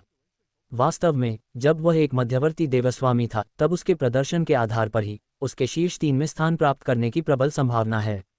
उसने सिर हिलाते हुए आगे कहा, शुद्ध यांग संप्रदाय मुझसे केवल शीर्ष 10 में स्थान प्राप्त करने की अपेक्षा करता है, इसलिए इससे कोई फर्क नहीं पड़ता कि मैं उसे हरा पाता हूं या नहीं। सहज ने आकर्ष पर आंखें घुमाते हुए कहा, मुझे 7 मैंशंस फीस्ट की कोई चिंता नहीं है। जैसा कि आपने कहा, वह शीर्ष 10 में आपकी रैंकिंग को प्रभावित नहीं करेगा। मुझे बिल्कुल भी चिंता करने की जरूरत नहीं है। मैंने उसका जिक्र इसलिए किया क्योंकि आपने अपूर्ण आत्मा वाले प्रमुख दिव्य कलाकृति का उल्लेख किया था। 7 किल्स वैली अपूर्ण आत्मा वाली प्रमुख दिव्य कलाकृति का उपयोग करने पर दांव नहीं लगाएगी, लेकिन वानकी कबीला ऐसा कर सकता है। सहज ने अपनी कनपटी को सहलाते हुए आह भरते हुए कहा, हालांकि अगर आपको वानकी रोहित को हराने का भरोसा नहीं है तो हम कुछ नहीं कर सकते। आकर्ष को उम्मीद नहीं थी कि सहज एक अपूर्ण आत्मा वाले प्रमुख दिव्य कलाकृति के प्रति इतना जुनूनी होगा। उसने कहा, एल्डर सहज, मुझे नहीं लगता कि वानकी रोहित या वानकी वंश इतना मूर्ख होगा। अगर मैं आत्मविश्वास से भरा भी हूं, तो क्या आपको सच में लगता है कि वंश मेरे खिलाफ दांव लगाने के लिए अपूर्ण आत्मा वाले एक प्रमुख दिव्य कलाकृति का इस्तेमाल करने को तैयार होगा? एल्डर यतीन्द्र की तरह, चूंकि हम अपूर्ण आत्मा वाले एक प्रमुख दिव्य कलाकृति को दांव पर लगाने की हिम्मत कर रहे हैं, इसलिए वानकी वंश स्वाभाविक रूप से सतर्क रहेगा। सहज ने सहमति में सिर हिलाते हुए कहा, बिल्कुल, आप गलत नहीं हैं, लेकिन हमारे पास एक मौका है। फिर जब सहज ने आकर्ष की आंखों में संदेह देखा तो उसने वॉइस ट्रांसमिशन के माध्यम से यतीन्द्र नाथ के साथ हुई अपनी बातचीत को आकर्ष को बताया। आकर्ष को भी यह जानकर गहरा सदमा लगा कि यतीन्द्र नाथ 30,000 साल बाद भी अपना द्वेष पाले हुए है। उसने आह भरते हुए कहा, एल्डर यतीन्द्र दिखने में दयालु और मिलनसार लगते हैं। मुझे उम्मीद नहीं थी कि वे इतने प्रतिशोधी होंगे। अगर आपने मुझे इसके बारे में नहीं बताया होता तो मैं विश्वास ही नहीं करता। मुझे भी अभी अभी पता चला, सहज ने कहा और आह भरी। मैंने पहले भी कई बार बूढ़े यतीन्द्र से बात की है और मुझे लगा था कि वो ठीक ठाक हैं। मुझे उम्मीद नहीं थी कि वो इतने प्रतिशोधी होंगे। शुक्र है कि हमारे बीच कोई दुश्मनी नहीं है, वरना मुझे हर समय सतर्क रहना पड़ता। सहज की बातें सुनकर आकर्ष की रीढ़ की हड्डी में सिहरन दौड़ गई। सचमुच, प्रतिशोधी व्यक्ति बहुत भयानक होता है। अगर किसी से दुश्मनी हो तो उससे जल्द से जल्द छुटकारा पाना ही बेहतर है, वरना ऐसा व्यक्ति देर सवेर बदला जरूर लेगा। इसी बीच आकर्ष भी सहज के विचारों को समझ गया। वानकी जेनाथ एक जिद्दी और घमंडी बूढ़ा था जिसका स्वभाव गुस्सैल था। वानकी जेनाथ को वानकी रोहित पर जो भरोसा था, उसे देखते हुए ये संभव था कि उकसाए जाने पर वह शर्त मान ले। जैसा कि सहज ने कहा, मुख्य बात यह थी कि क्या उसे विश्वास था कि वह वानकी रोहित को हरा सकता है। आकर्ष ने गंभीरता से कहा, एल्डर सहज, मैं आपको 100% गारंटी नहीं दे सकता। इसके अलावा मुझे अभी भी वानकी रोहित की शक्ति, समझ और उसकी वंशानुगत शक्ति को समझना बाकी है। जितना अधिक मैं जानूंगा उतना ही बेहतर मैं निर्णय ले पाऊंगा। इसके अलावा मुझे ये भी जानना होगा कि उन्नत देवस्वामी बनने के बाद उसकी शक्ति में कितनी वृद्धि हुई है। इन सभी बातों के आधार पर ही मैं अनुमान लगा पाऊंगा कि क्या मैं उसे हरा पाऊंगा। फिर भी मुझे लगता है कि इतना बड़ा जोखिम न लेना ही बेहतर है। आकर्ष स्वाभाविक रूप से सहज और क्लाउड पीक गुट के लिए मुसीबत खड़ी नहीं करना चाहता था। सावधानी बरतना ही बेहतर था क्योंकि इसमें एक अपूर्ण आत्मा वाली एक महत्वपूर्ण दिव्य कलाकृति शामिल थी। अगर वानकी रोहित अभी भी एक मध्यवर्ती देवता होता तो वह उसे हराने के बारे में पूरी तरह आश्वस्त होता, लेकिन दुर्भाग्य से वानकी रोहित अब एक उन्नत देवता बन चुका था। सहज ने सिर हिलाते हुए कहा, मैं आने वाले कुछ दिनों में जानकारी जुटाने की कोशिश करता हूँ। जैसे ही मुझे कुछ पता चलेगा मैं आपको सूचित करूंगा। अगर आपको भरोसा है तो हम जोखिम उठाकर वानकी रोहित को चुनौती देंगे, वरना हम इस बारे में भूल जाएंगे। आखिरकार, अगर मैंने अपूर्ण आत्मा के साथ अपने पिता की इस महत्वपूर्ण दिव्य कलाकृति को खो दिया तो मेरे पिताजी मुझे मार डालेंगे। सहज ने अपनी बात खत्म करते हुए कड़वी मुस्कान दी, जिससे आकर्ष हंस पड़ा। इसके कुछ ही समय बाद आकर्ष सहज के आंगन से निकलकर अपने आंगन में लौट आया। 3 दिन बाद आकर्ष को सहज से एक संदेश मिला जिसमें सहज द्वारा वानकी रोहित के बारे में प्राप्त जानकारी का उल्लेख था। सहज ने वानकी रोहित की साधना की प्रगति और विधि की समझ के बारे में विस्तार से जानकारी प्राप्त कर ली थी, इसलिए अब वे वानकी रोहित की उन क्षमताओं के बारे में जानते थे जिन्हें उसने छिपाना चुना था। आकर्ष को अपनी सारी जानकारी बताने के बाद सहज ने पूछा, क्या आपको भरोसा है? जब सहज ने सवाल पूछा तो आकर्ष उसकी आवाज में घबराहट महसूस कर सकता था। सहज का अत्यावश्यक संदेश मिलने के बाद आकर्ष ने सहज के प्रश्न पर कुछ देर विचार किया और फिर धीरे से उत्तर दिया, मुझे पूरा विश्वास है कि मैं उसे हरा सकता हूँ, बशर्ते उसके पास कोई गुप्त तुरुप का पत्ता न हो। वास्तव में अगर उसने अपनी शक्ति छिपा भी रखी है तो भी मुझे पूरा विश्वास है कि मैं उसे हरा सकता हूँ, बशर्ते उसकी शक्ति राक्षसी स्तर की न हो। सबसे बुरी स्थिति में मुझे लगता है कि मुकाबला बराबरी पर समाप्त होगा। हालांकि एल्डर सहज, मेरा सुझाव है कि आप पहले इस बारे में एल्डर संकल्प से बात कर लें। आकर्ष का जवाब सुनकर पास के आंगन में ठहरे सहज की आंखें तुरंत चमक उठीं। उन्होंने उत्साह से कहा, ठीक है, शुरू में वानकी रोहित की शक्ति के बारे में जानने के बाद सहज को ज्यादा उम्मीद नहीं थी कि आकर्ष वानकी रोहित को हरा पाएगा। वानकी रोहित के उन्नत देवमंडल बनने के बाद पहले 100 वर्षों में उसकी अनुमानित शक्ति और उसकी वर्तमान शक्ति के बारे में बताने के बाद भी उसे आकर्ष से इतनी सकारात्मक प्रतिक्रिया की उम्मीद नहीं थी। उसे वास्तव में आकर्ष के इतने आत्मविश्वास की उम्मीद नहीं थी। उसी समय सहज मन ही मन सोचने लगा, आकर्ष, उम्मीद है तुम मुझसे झूठ नहीं बोल रहे हो। इस बार मैं तुम्हारी बात मान लेता हूँ। अगर तुम हार गए तो वो बूढ़ा मुझे जान से नहीं मारेगा, लेकिन मेरी खाल जरूर उतार देगा। छोड़ो ये सब, अगर सच में बात नहीं बनी तो मैं तुम्हारे साथ भाग जाऊंगा। क्या मैं वफादार नहीं हूँ? आखिर अगर मैं भाग गया तो वो बूढ़ा अपना गुस्सा तुम पर निकालेगा, क्योंकि उसके पास गुस्सा निकालने के लिए कोई और नहीं है। एक गहरी सांस लेने के बाद सहज ने प्योयांग संप्रदाय के क्लाउड पीक गुट को एक संदेश भेजा। जब संकल्प ने सहज का संदेश सुना तो उसने जवाब दिया, क्या तुम पागल हो? तुम चाहते हो कि आकर्ष वानकी रोहित से लड़े और मेरे अधूरे दिव्य मंत्र का इस्तेमाल करके दांव लगाए? क्या तुम्हें यकीन है कि तुम्हारे दिमाग में कोई खराबी नहीं है? मानो या ना मानो, मैं तुम्हारी टांगें तोड़ दूंगा। संकल्प सहज के संदेश से सचमुच क्रोधित हो गया। यदि आकर्ष 7 किल्स वैली के 3 प्रतिभाशाली योद्धाओं से लड़ता तो उसे आकर्ष की जीत का पूरा भरोसा था। लेकिन उसका बेटा इतना बड़ा जोखिम उठाना चाहता था, आकर्ष को वानकी कबीले के वानकी रोहित के खिलाफ खड़ा करके और अपने अधूरे आत्मा वाले प्रमुख दिव्य कलाकृति का इस्तेमाल करके इस लड़ाई पर दांव लगा रहा था। क्या तुम मेरे बेटे हो या वानकी जयनाथ के बेटे? तुम तो मेरी बहुमूल्य दिव्य कलाकृति उस बूढ़े वानकी जयनाथ को सौंप रहे हो। पिताजी, मेरी बात सुनिए। अपने पिता के गुस्से का सामना करते हुए सहज थोड़ा असहाय महसूस कर रहा था। हालांकि वह जानता था कि उसके पिता की प्रतिक्रिया स्वाभाविक थी। उन्होंने कहा, 7 किल्स वैली और वानकी कबीले के लोग मूर्ख नहीं हैं। आप यह अच्छी तरह जानते हैं। 7 किल्स वैली के लोग जुआ खेलने से कतराते हैं क्योंकि उन्हें जीतने का भरोसा नहीं है। लेकिन वानकी कबीले को वानकी रोहित पर पूरा भरोसा है। इसके अलावा वानकी जयनाथ के स्वभाव को देखते हुए भले ही उसके कबीले के लोग असहमत हों, क्या आपको लगता है कि अगर मैं जानबूझकर उसे गुस्सा दिलाऊं तो वह मना कर देगा? संकल्प ने व्यंग्य करते हुए कहा, बेशक वह मना नहीं करेगा। अगर मैं उसकी जगह होता और कोई मुझे अपूर्ण आत्मा वाला एक उत्कृष्ट दिव्य कलाकृति दे रहा होता तो मैं भी मना नहीं करता। ... इस समय संकल्प सोच रहे थे कि क्या उन्होंने अतीत में अपने बेटे को जरूरत से ज्यादा लाड़ प्यार दिया था। अगर उन्हें यकीन न होता कि सहज उनका जैविक पुत्र है तो उन्हें शक होता कि सहज वानकी वंश के किसी व्यक्ति का नाजायज बेटा है। उनके बेटे के पास अपूर्ण आत्मा वाला केवल एक प्रमुख दिव्य कलाकृति होने के बावजूद वह इतनी बेतुकी बात कैसे कह सकता है? सहज ने कड़वी मुस्कान के साथ जवाब दिया, पिताजी, ये तो तभी होगा जब आकर्ष हार जाएगा। लेकिन जरा सोचिए, अगर आकर्ष जीत गया तो क्या होगा? ये संदेश मिलने के बाद संकल्प एक पल के लिए चुप हो गया, फिर उसने दहाड़ते हुए कहा, असंभव। संकल्प को पता था कि आकर्ष ने सफलता प्राप्त कर ली है और वह देवताओं के मध्यवर्ती स्वामी बन गया है। अगर आकर्ष ने अपनी साधना शक्ति को स्थिर कर लिया होता तो उसे विश्वास था कि वह साधारण उन्नत देवताओं के स्वामियों को भी हरा सकता था। लेकिन समस्या ये थी कि आकर्ष ने केवल 2 साल पहले ही सफलता प्राप्त की थी, जो उसकी साधना शक्ति को स्थिर करने के लिए बिल्कुल भी पर्याप्त समय नहीं था। 2 साल बाद उसकी साधना शक्ति शायद अभी स्थिर होना शुरू ही हुई थी।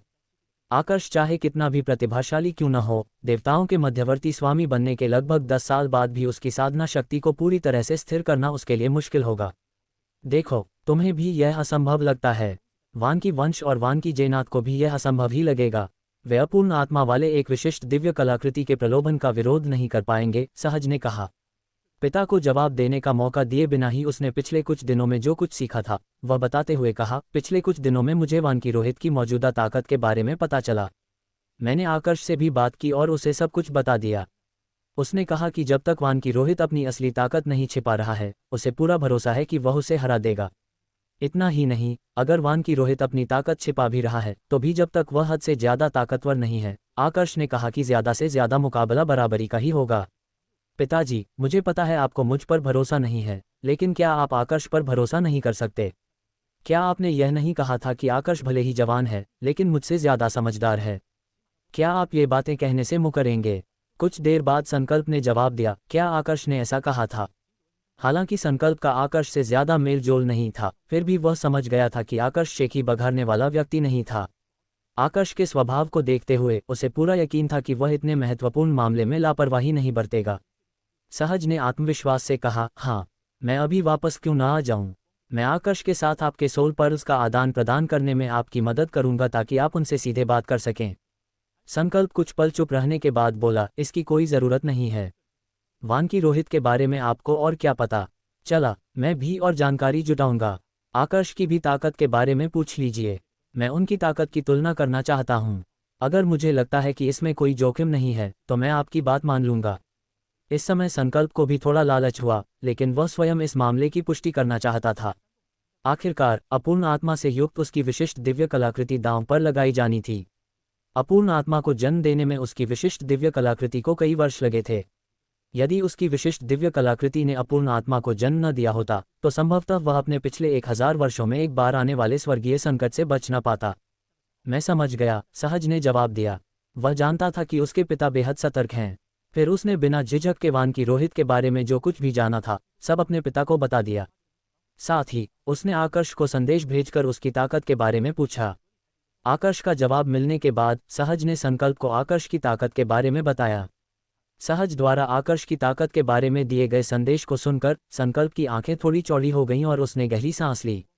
फिर उसने कहा, बच्चे, इसमें कोई आश्चर्य नहीं कि तुम इतने आत्मविश्वासी हो। मुझे बिल्कुल भी अंदाजा नहीं था, सचमुच बिल्कुल भी नहीं। आकर्ष और अन्य लोगों के सेवन किल्स वैली पहुंचने के बाद से पलक झपकते ही आधा महीना बीत चुका था। इस दिन सेवन किल्स वैली के एक वरिष्ठ यतीन्द्रनाथ उस घाटी में आए जहां प्योयांग संप्रदाय के सदस्य ठहरे हुए थे। वे उन्हें व्यापार सम्मेलन के स्थल तक ले जाने के लिए आए थे।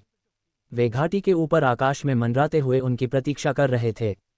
इस बार वे अपने शिष्य दर्शील के बिना अकेले आए थे। व्यापार सम्मेलन 3 दिनों तक चलेगा। 3 दिन लंबा समय नहीं था, लेकिन पूर्वी रिज हवेली में शीर्ष 5 सम्राट स्तरीय सेनाओं के लिए व्यापार करने के लिए पर्याप्त था। ईस्टर्न रिज मैंशन में स्थित शीर्ष 5 सम्राट सेनाओं के लोग अपने साथ कई चीजें लेकर आए थे जिन्हें वे बेचने या अपनी जरूरत की चीजों के बदले में बदलने के लिए तैयार थे। एल्द सहज, एल्द यतिराज, चलिए चलते हैं, यतीन्द्रनाथ ने सहज और प्योयांग संप्रदाय के अन्य लोगों के हवा में उड़ने के बाद मुस्कुराते हुए कहा। इसी समय आकर्ष ने देखा कि यतीन्द्रनाथ पास की एक और घाटी के ऊपर आकाश की ओर घूर रहे थे। सेवन किल्स वैली के एक बुजुर्ग व्यक्ति को दूर आकाश में लोगों के एक समूह के साथ देखा जा सकता था। एल्द सहज, एल्द यतिराज, वानकी कबीले के लोग भी निकलने वाले हैं। चलिए हम भी उनसे मिलने चलते हैं। आपका क्या विचार है? यतीन्द्रनाथ ने सहज और हिडन स्वॉर्ड गुट के निर्वाणिक एल्द से उनकी राय पूछी। ठीक है। यतीन्द्रनाथ की बातें सुनकर सहज काफी देर तक तिरछी नजरों से यतीन्द्रनाथ को देखता रहा। यतीन्द्रनाथ ने बिना समय बर्बाद किए शुद्ध यांग संप्रदाय के लोगों को वानकी कबीले के लोगों से मिलवाने के लिए नेतृत्व किया। प्योयांग संप्रदाय से लगभग 100 लोग उपस्थित थे और प्योयांग संप्रदाय की तरह ही वानकी कबीले से भी लगभग 100 लोग उपस्थित थे। जब आकर्ष का समूह करीब पहुंचा तो दूसरा समूह जो निकलने ही वाला था वह भी रुक गया। प्रणाम एल्द वानकी, यतीन्द्रनाथ ने वानकी कबीले के मुखिया बलवान बुजुर्ग व्यक्ति का अभिवादन करने की पहल की। इसके बाद सहज ने कहा, वरिष्ठ अंकल वानकी, आपसे मिले हुए काफी समय हो गया है। आप पहले की तरह ही ऊर्जावान दिख रहे हैं। विशिष्ट चेहरे और गरिमापूर्ण आभा वाले हटे कट्टे बूढ़े व्यक्ति ने ढीला ढाला गहरा सुनहरा चोगा पहना हुआ था। अभिवादन सुनकर उन्होंने यतीन्द्रनाथ को उदासीनता से देखा। हालांकि जब उनकी नज़र सहज पर पड़ी तो उनके आमतौर पर गंभीर चेहरे पर हल्की सी मुस्कान आ गई और उन्होंने कहा, वरिष्ठ भतीजे सहज, तो आप हैं। क्या इस बार आप ही शुद्ध यांग संप्रदाय के दल का नेतृत्व कर रहे हैं? वह बुजुर्ग व्यक्ति वानकी कबीले के स्वर्ण सिंहासन के मुखिया वानकी जयनाथ के अलावा और कोई नहीं था। वानकी जयनाथ, तो क्या यही वो व्यक्ति है जिसके प्रति एल्द यतीन्द्र ने 30,000 वर्षों तक द्वेष रखा था? भीड़ में खड़ा आकर्ष इस समय वानकी जयनाथ को थोड़ी दया भरी नजरों से देख रहा था। हम, सहज ने मुस्कुराते हुए जवाब दिया। फिर उसकी नज़र वानकी जयनाथ के पीछे कुछ बुजुर्गों के साथ खड़े चांदी के वस्त्र पहने युवक पर पड़ी और उसकी आंखें चमक उठीं। उसने पूछा, वरिष्ठ चाचा वानकी, यह आपका परपोता प्रतिभाशाली बालक ही होगा, है ना? चांदी के वस्त्र पहने उस आकर्षक युवक की निगाहें सहज की आंखों से मिलते ही उसका चेहरा कठोर और भावहीन हो गया। रोहित, ये तुम्हारे छोटे चाचा सहज हैं। शुद्ध यांग संप्रदाय में ये प्रारंभिक सम्राट के स्तर से नीचे के लोगों में सबसे शक्तिशाली हैं, वानकी जयनाथ ने कहा। हालांकि उन्होंने पीछे मुड़कर नहीं देखा, लेकिन ये स्पष्ट था कि वे उस युवक से बात कर रहे थे। वानकी जयनाथ की बातें सुनकर उस युवक के गंभीर चेहरे पर हल्की सी मुस्कान आ गई और उसने मुट्ठी जोड़कर कहा, नमस्कार जूनियर अंकल सहज। मैं वानकी रोहित हूँ। नमस्कार, सहज ने सिर हिलाते हुए मुस्कुराते हुए कहा, वह सचमुच असाधारण है। हालांकि वह हमारे प्योयांग संप्रदाय के आकर्ष का मुकाबला नहीं कर सकता। किसी को भी सहज से ऐसी बात की उम्मीद नहीं थी। यह अचानक और हद से ज्यादा अनुचित था। आकर्ष और यतीन्द्रनाथ को छोड़कर वहां मौजूद सभी लोग क्षण भर के लिए स्तब्ध रह गए। जैसे ही वानकी रोहित के चेहरे के भाव बदले, वानकी जयनाथ के चेहरे से मुस्कान तुरंत गायब हो गई।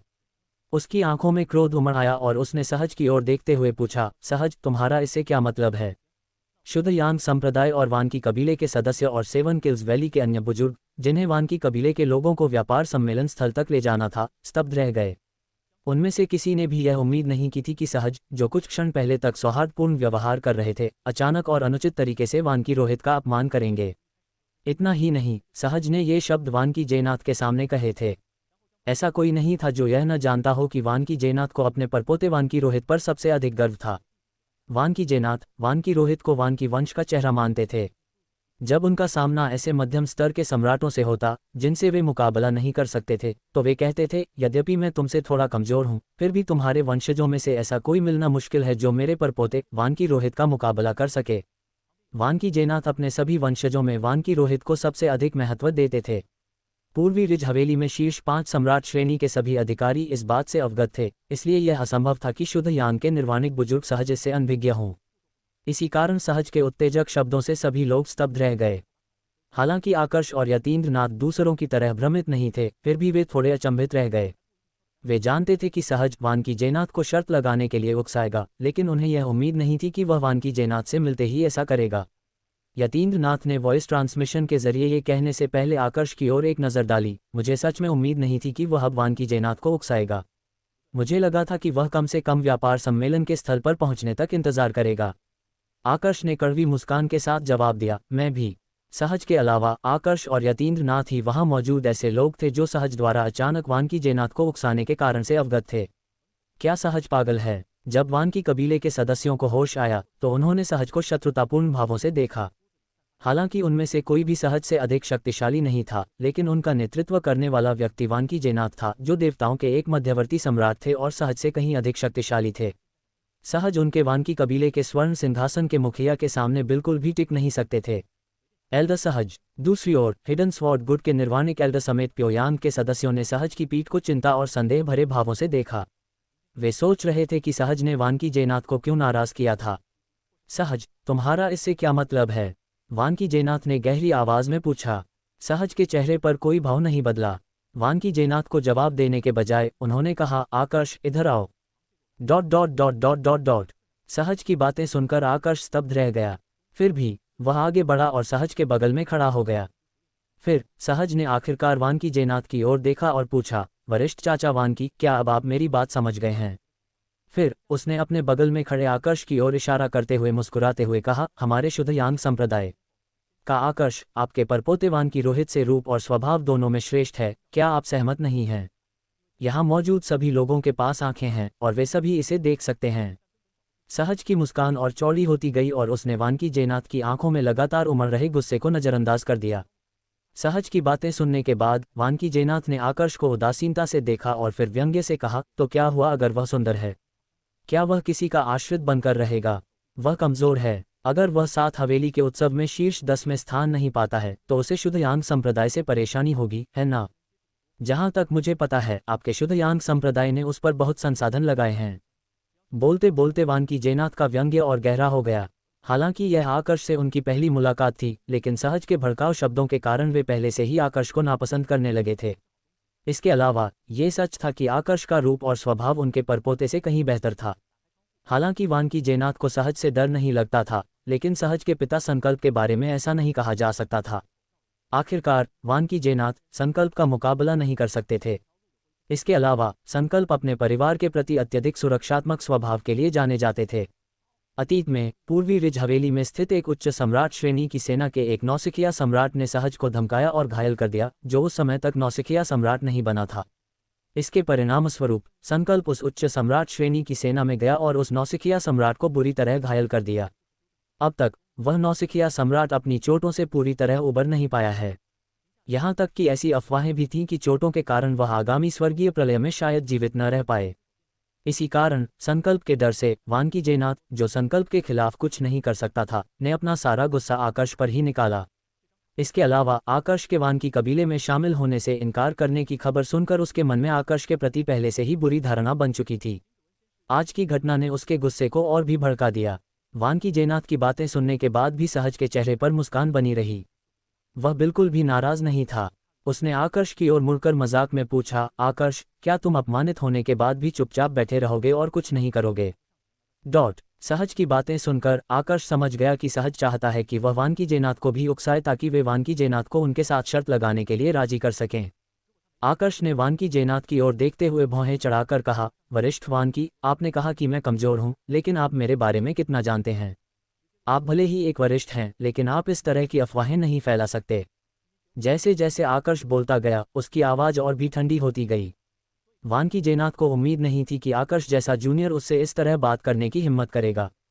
वह गुस्से से हंसते हुए बोला, क्या तुम्हें लगता है कि मैं तुम्हें कम आंक रहा हूं, बदमाश? मेरी नज़र में तुम कुछ भी नहीं हो। बोलते समय वानकी जेनाथ ने आकर्ष को तिरस्कार भरी नज़रों से देखा।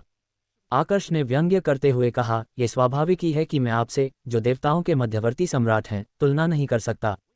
मैं अपनी शक्ति की सीमाओं से अवगत हूं। लेकिन एल्डर वानकी, अगर मैं आपकी उम्र तक जीवित रहा तो मैं आपसे कमज़ोर नहीं रहूंगा। फिर अपनी बात समाप्त करने के बाद आकर्ष ने वानकी जेनाथ की ओर अर्थपूर्ण ढंग से देखा। वानकी जेनाथ का चेहरा तुरंत गंभीर हो गया। वह अच्छी तरह जानता था कि आकर्ष की उम्र 3000 वर्ष भी नहीं थी। आकर्ष की उम्र में वह अभी तक देवताओं के स्वामी के स्तर में भी नहीं पहुंचा था। मध्यवर्ती देवताओं के स्वामी के स्तर में प्रवेश करना तो दूर की बात थी। इसलिए उसकी तुलना आकर्ष से नहीं की जा सकती थी। पिछले 2 दिनों के दौरान वानकी जेनाथ को पता चला कि आकर्ष ने सर्वोच्च पद प्राप्त कर लिया है और वह देवताओं के मध्यवर्ती स्वामी बन गए हैं। उन्हें ये जानकारी वानकी कबीले के लोगों से मिली, जिन्होंने 7 किल्स वैली के लोगों से इसके बारे में सुना था। अगर यह यतीन्द्रनाथ नहीं था, तो ये दर्शील या यतीन्द्रनाथ के किसी अन्य शिष्य ने ही खबर फैलाई होगी। वानकी जेनाथ का चेहरा अभी भी गुस्से से भरा हुआ था।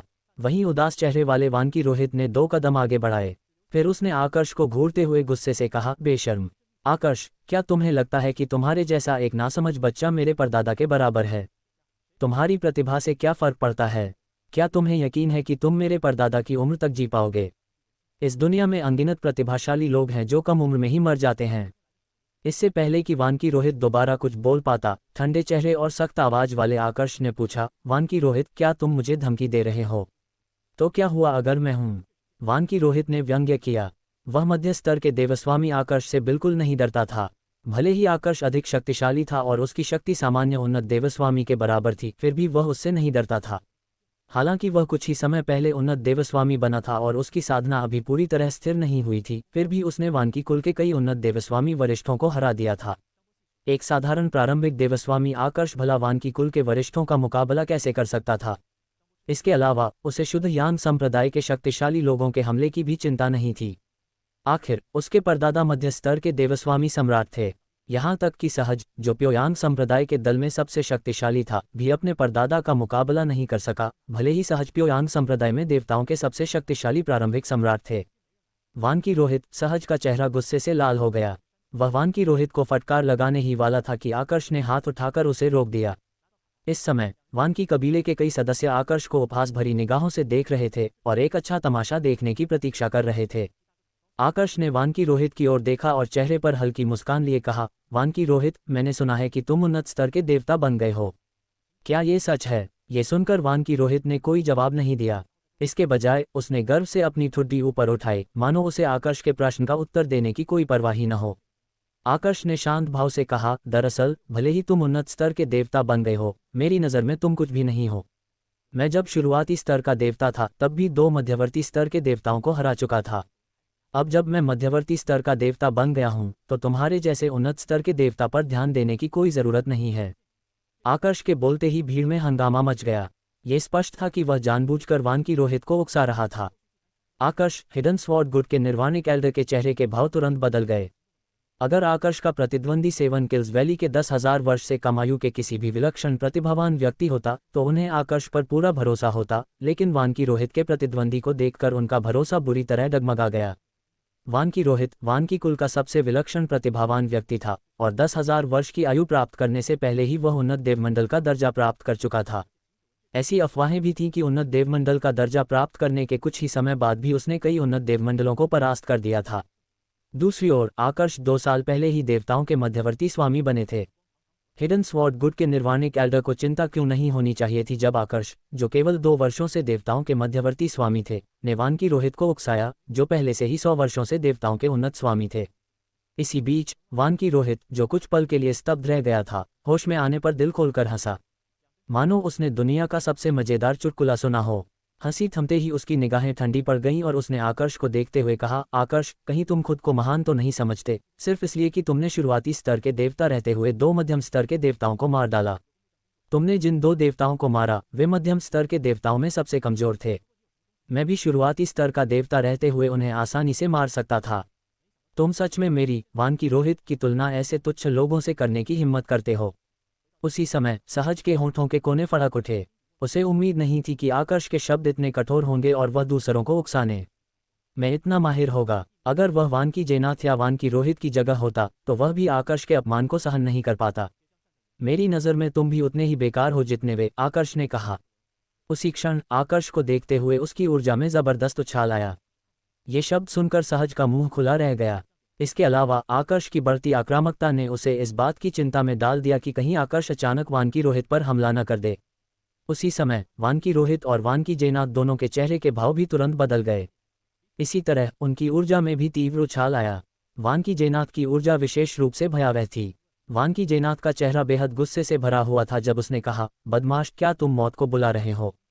वरिष्ठ अंकल वानकी, सहज ने इस समय पुकारा।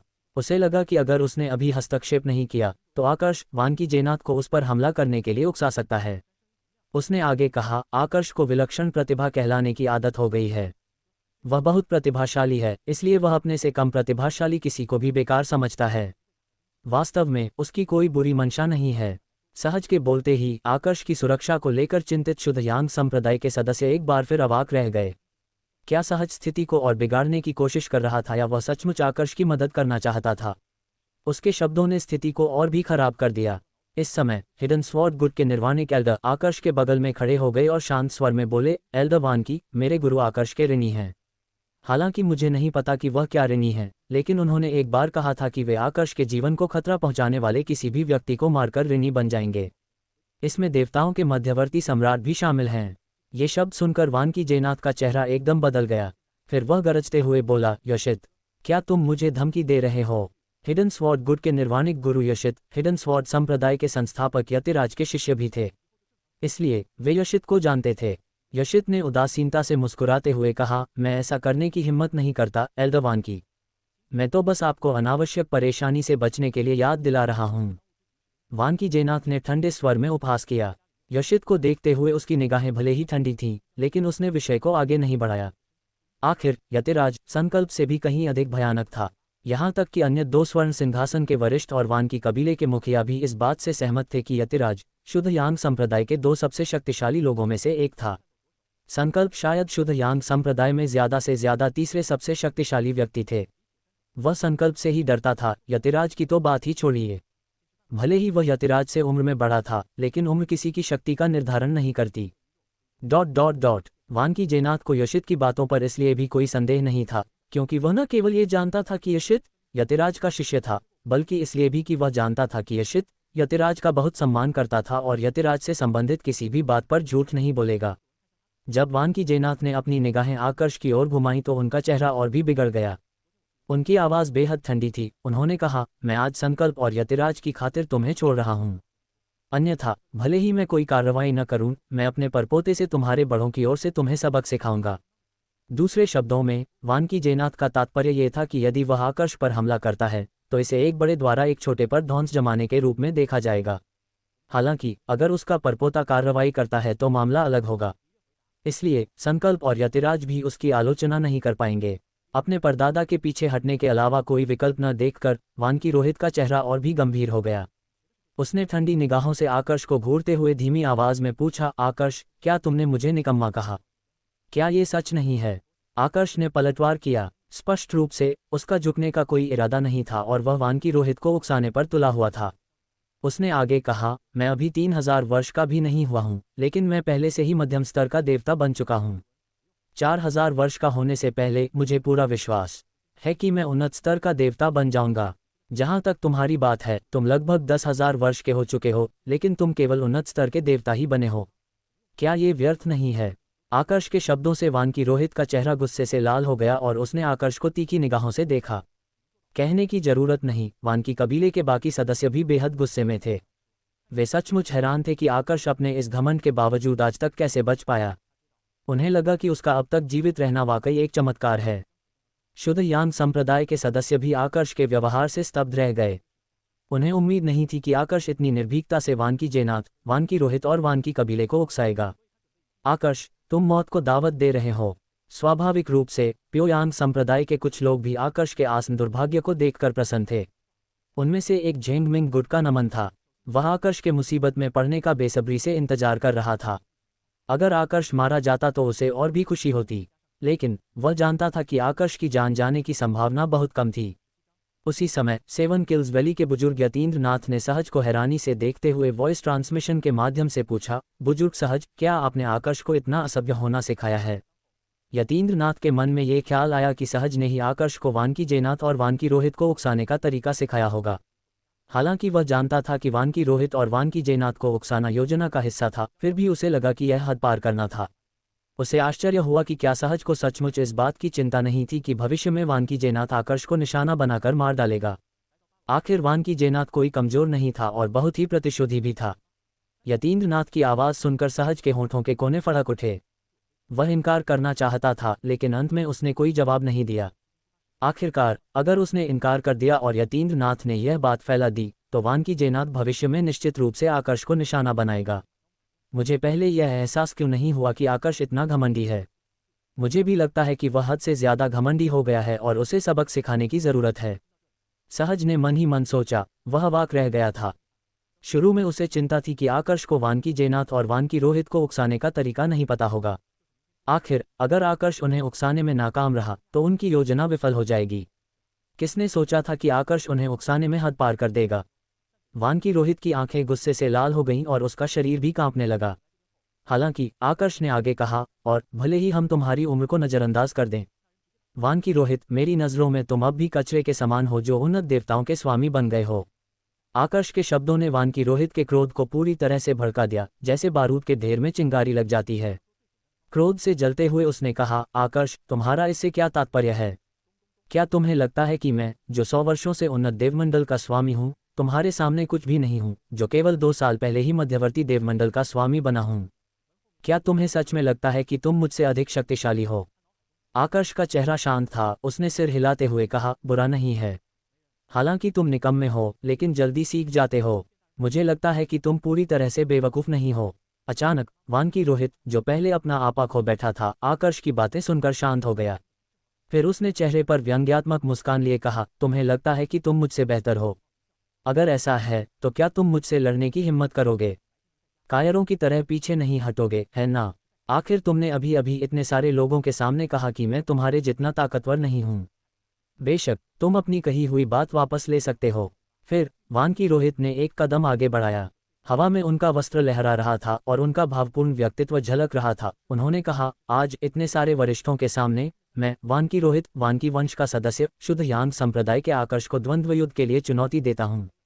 वानकी रोहित ने आकर्ष को सीधे चुनौती देने का फैसला किया, क्योंकि वह जानता था कि शब्दों की लड़ाई में वह कमजोर पड़ जाएगा। आकर्ष ने दावा किया कि वह कमजोर है, जिससे उसे चुनौती देने का मौका मिल गया। उसे पूरा विश्वास था कि वह आकर्ष को हरा देगा। अपनी जीत से वह न केवल अपने परदादा को शर्मिंदगी से बचा पाएगा, बल्कि अपनी प्रतिष्ठा भी बचा पाएगा।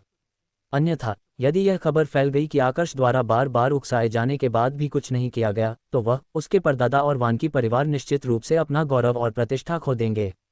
आकर्ष, चुनौती स्वीकार करो। वानकी रोहित के बोलते ही वानकी कबीले के सदस्य चुप नहीं बैठ सके। उन्होंने आकर्ष का उपहास उड़ाया और उसका मजाक बनाया। क्या तुमने यह नहीं कहा था कि तुम सीनियर ब्रदर वानकी रोहित से ज्यादा ताकतवर हो? तो फिर इसे साबित करो। आकर्ष, तुम सिर्फ बातें करते हो। हमने तुम्हारी कही हुई बातें सुनी। तुमने दावा किया था कि सीनियर ब्रदर वानकी रोहित तुमसे कमजोर हैं।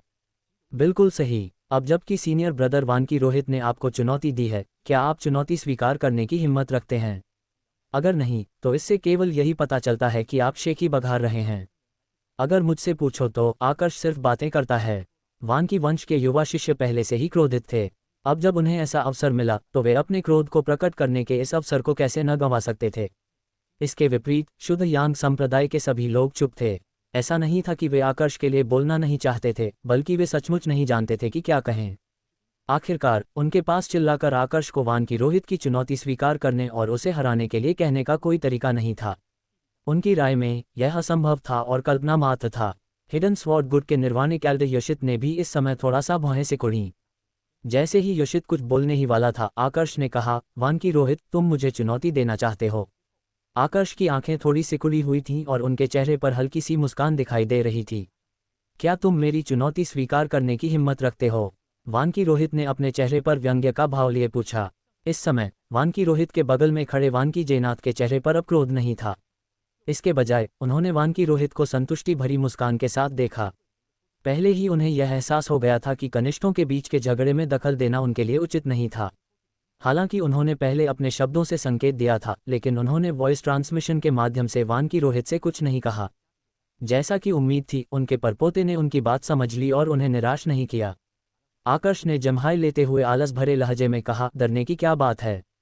वैसे अगर कोई बड़ा दांव न लगा हो तो मैं तुम्हारे जैसे निकम्मे से लड़ने की जहमत नहीं उठाऊंगा, वरना मैं इस समय का इस्तेमाल झपकी लेने में ही कर लूंगा। ये शब्द सुनकर वान की रोहित का व्यंग्य और गहरा हो गया। तुम क्या चाहते हो? वान की रोहित की राय में वह निश्चित रूप से जीत जाएगा और आकर्ष जो भी दांव पर लगाने वाला था वह उसे मिल जाएगा, इसलिए उसके लिए मना करना असंभव था। आखिरकार यह हो ही रहा है, सहज ने उत्साह से मन ही मन सोचा। बाहरी तौर पर उसने संयम बनाए रखने की कोशिश की और मन ही मन बार बार खुद को याद दिलाया, सहज, शांत हो जाओ, शांत हो जाओ। क्या ये सिर्फ एक अपूर्ण आत्मा वाला एक विशिष्ट दिव्य कलाकृति नहीं है? इसमें उत्साहित होने जैसी कोई बात नहीं है। फिर सहज, जो स्वाभाविक दिखने की पूरी कोशिश कर रहा था, ने सिर हिलाया और आह भरते हुए कहा, आकर्ष, इसे भूल जाओ। उससे लड़ने और शर्त लगाने की कोई जल्दी नहीं है। 7 महलों का उत्सव समाप्त होने के बाद भी तुम्हारे पास ऐसा करने का समय है। सहज ने आकर्ष को समझाने की कोशिश की और इससे पहले कि आकर्ष कुछ कह पाता, वान की रोहित ने व्यंग्य भरी मुस्कान के साथ कहा, 7 महलों का उत्सव समाप्त होने के बाद। आकर्ष, अगर हम तब तक इंतजार करेंगे तो मुझे डर है कि मेरी ताकत देखकर तुम मुझसे शर्त लगाने की हिम्मत खो दोगे। अभी सबसे अच्छा समय है, चलो आज ही लड़ते हैं। मैं देखना चाहता हूं कि तुम सच में इतने ताकतवर हो या सिर्फ बातें करते हो। चलो इसे आज ही करते हैं। आकर्ष ने वान की रोहित की तरह सहज की बातों को नजरअंदाज करते हुए सिर हिलाते हुए उदासीनता से कहा, तुम किस बात पर शर्त लगाना चाहते हो? वान की रोहित ने व्यंग्य भरी मुस्कान के साथ पूछा।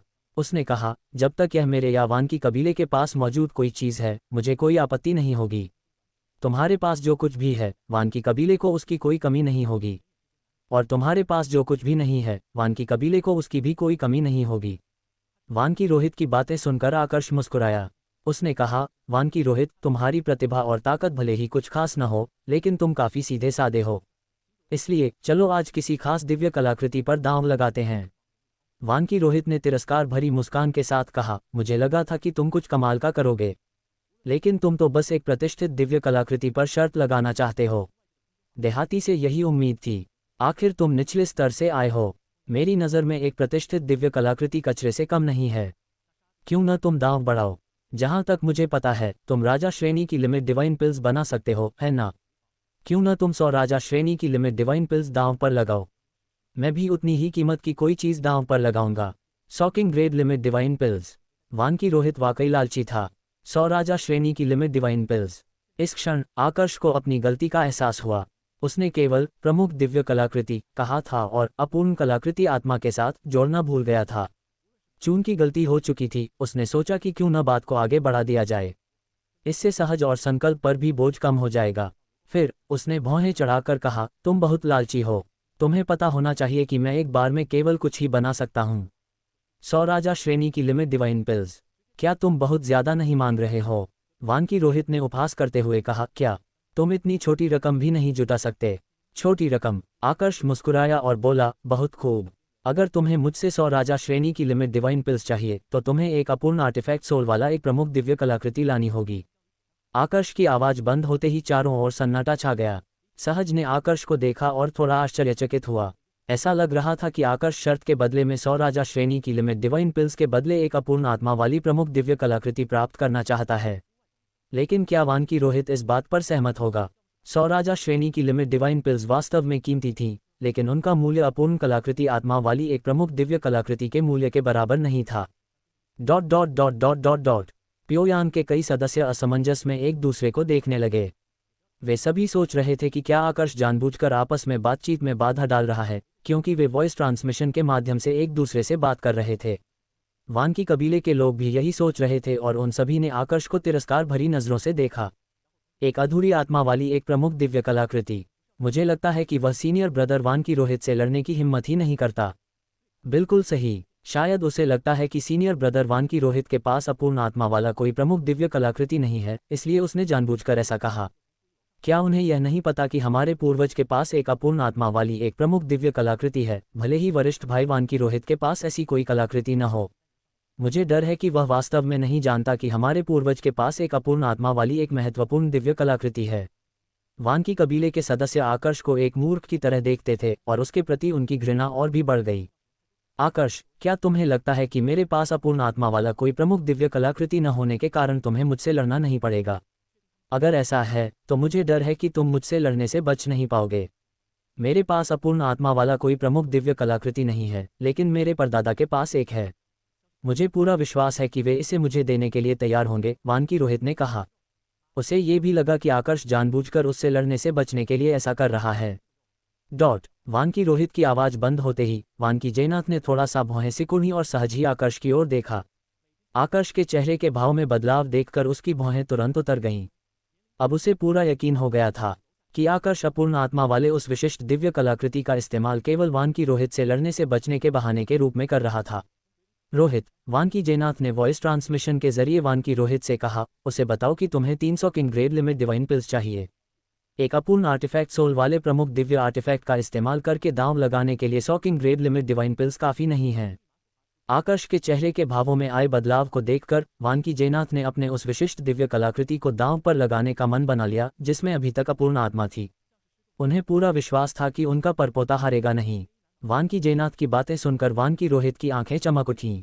उसने आकर्ष पर ताना मारते हुए कहा, मजाक कर रहे हो क्या? तुम एक अपूर्ण आत्मा वाले प्रमुख दिव्य कलाकृति के बदले 100 राजा श्रेणी की लिमिट डिवाइन पिल्स का इस्तेमाल करना चाहते हो? आकर्ष के बोलने का इंतजार किए बिना ही उसने आगे कहा, अगर तुम 300 राजा श्रेणी की लिमिट डिवाइन पिल्स से शर्त लगाते हो तो मैं अपने परदादा की अपूर्ण आत्मा वाली प्रमुख दिव्य कलाकृति तुमसे शर्त लगाने के लिए उधार ले लूंगा। आकर्ष ने ताना मारा। वानकी रोहित, क्या तुम मुझसे शर्त लगाने से डरते हो? मुझे जिज्ञासा है, क्या वानकी कबीले के पास 300 राजा श्रेणी की लिमिट डिवाइन पिल्स और अपूर्ण आत्मा वाली प्रमुख दिव्य कलाकृतियां हैं? अपूर्ण आत्मा वाली प्रमुख दिव्य कलाकृति के बदले 100 राजा श्रेणी की लिमिट डिवाइन पिल्स। मानो या न मानो, वैसे भी मेरी नज़र में तुम कुछ भी नहीं हो। 7 हवेली के उत्सव के दौरान तुम्हें हराकर अपनी ताकत साबित करने का मेरे पास अभी भी समय है। आकर्ष के बोलने के बाद वह मुड़ गया। ऐसा लग रहा था जैसे वह जाने ही वाला हो। आशा के अनुसार, ठीक है, हम 100 राजा श्रेणी की लिमिट डिवाइन पिल्स और एक अपूर्ण आर्टिफैक्ट सोल वाले एक प्रमुख दिव्य कलाकृति पर शर्त लगाते हैं। वानकी रोहित ने आकर्ष को जाते देख झट से कहा। उसे पूरा यकीन था कि आकर्ष उससे लड़ने से बचने की कोशिश कर रहा है। इसके अलावा वानकी जयनाथ ने भी उसे आकर्ष की शर्त मानने का संदेश भेजा था। वानकी जयनाथ और वानकी रोहित को अपनी जीत का पूरा भरोसा था और 100 राजा श्रेणी की लिमिट डिवाइन पिल्स भी कोई बुरी बात नहीं थी। इसी बीच सहज का दिमाग सुन्न हो गया।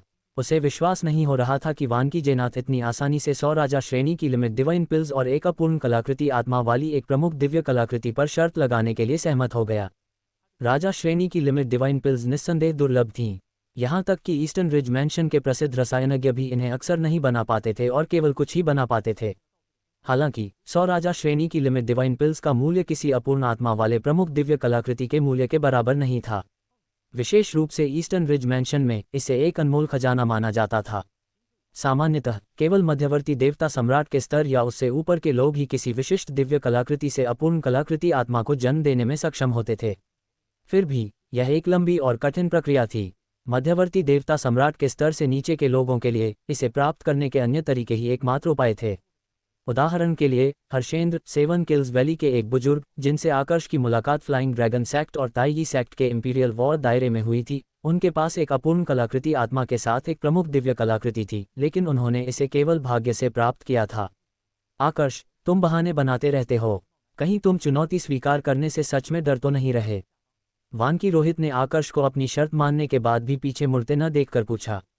उसने व्यंग्यपूर्वक आगे कहा, अगर डर रहे हो तो मान लो। असल में जिस प्रतिभाशाली व्यक्ति के बारे में शुद्धयांग संप्रदाय डींगे मारता है वह महज एक शेखीबाज है। शुक्र है कि तुम हमारे वानकी कबीले में शामिल नहीं हुए। आकर्ष मुड़ा और दिखावटी निराशा का भाव दिखाते हुए ठंडे स्वर में बोला, वानकी रोहित, तुमने कहा था कि तुम मेरी शर्त मान लोगे और अपने परदादा से अपूर्ण आत्मा युक्त विशिष्ट दिव्य कलाकृति उधार लोगे। क्या उन्होंने मान लिया है? अगर वे नहीं मानते और तुम हार जाते हो तो मैं वह विशिष्ट दिव्य कलाकृति किससे प्राप्त करूं? अगर मैं तुम्हें उस समय मार भी दूं तो भी मुझे अपूर्ण आत्मा युक्त विशिष्ट दिव्य कलाकृति नहीं मिलेगी। उसका लहजा तिरस्कारपूर्ण हो गया और उसने आगे कहा, मेरी राय में तुम्हें पहले अपने परदादा से बात करनी चाहिए। मैं तुम्हें उनसे समझौता करने के लिए कुछ दिन का समय देता हूं। अभी मैं तुम पर अपना समय बर्बाद नहीं करना चाहता। आकर्ष की आवाज़ बंद होते ही वानकी जयनाथ ने व्यंग्यात्मक भाव से आकर्ष की ओर देखा और कहा, मैं सहमत हूं। आकर्ष, शेखी बघारने की कीमत चुकानी पड़ती है, लेकिन अगर तुम आज हमारे सामने घुटने टेक कर माफ़ी मांग लो तो हम तुम्हें माफ़ कर देंगे। वानकी जयनाथ के विचार में अब जब यह निश्चित हो गया था कि उनके पास अपूर्ण आत्मा वाला एक प्रमुख दिव्य कलाकृति है तो आकर्ष का साहस टूट सकता है। उसे डर था कि आकर्ष सचमुच लड़ाई से पीछे हट जाएगा, इसलिए उसने जानबूझकर उसे चुनौती स्वीकार करने के लिए मजबूर करने के लिए इतनी कठोर और अपमानजनक मांग रखी।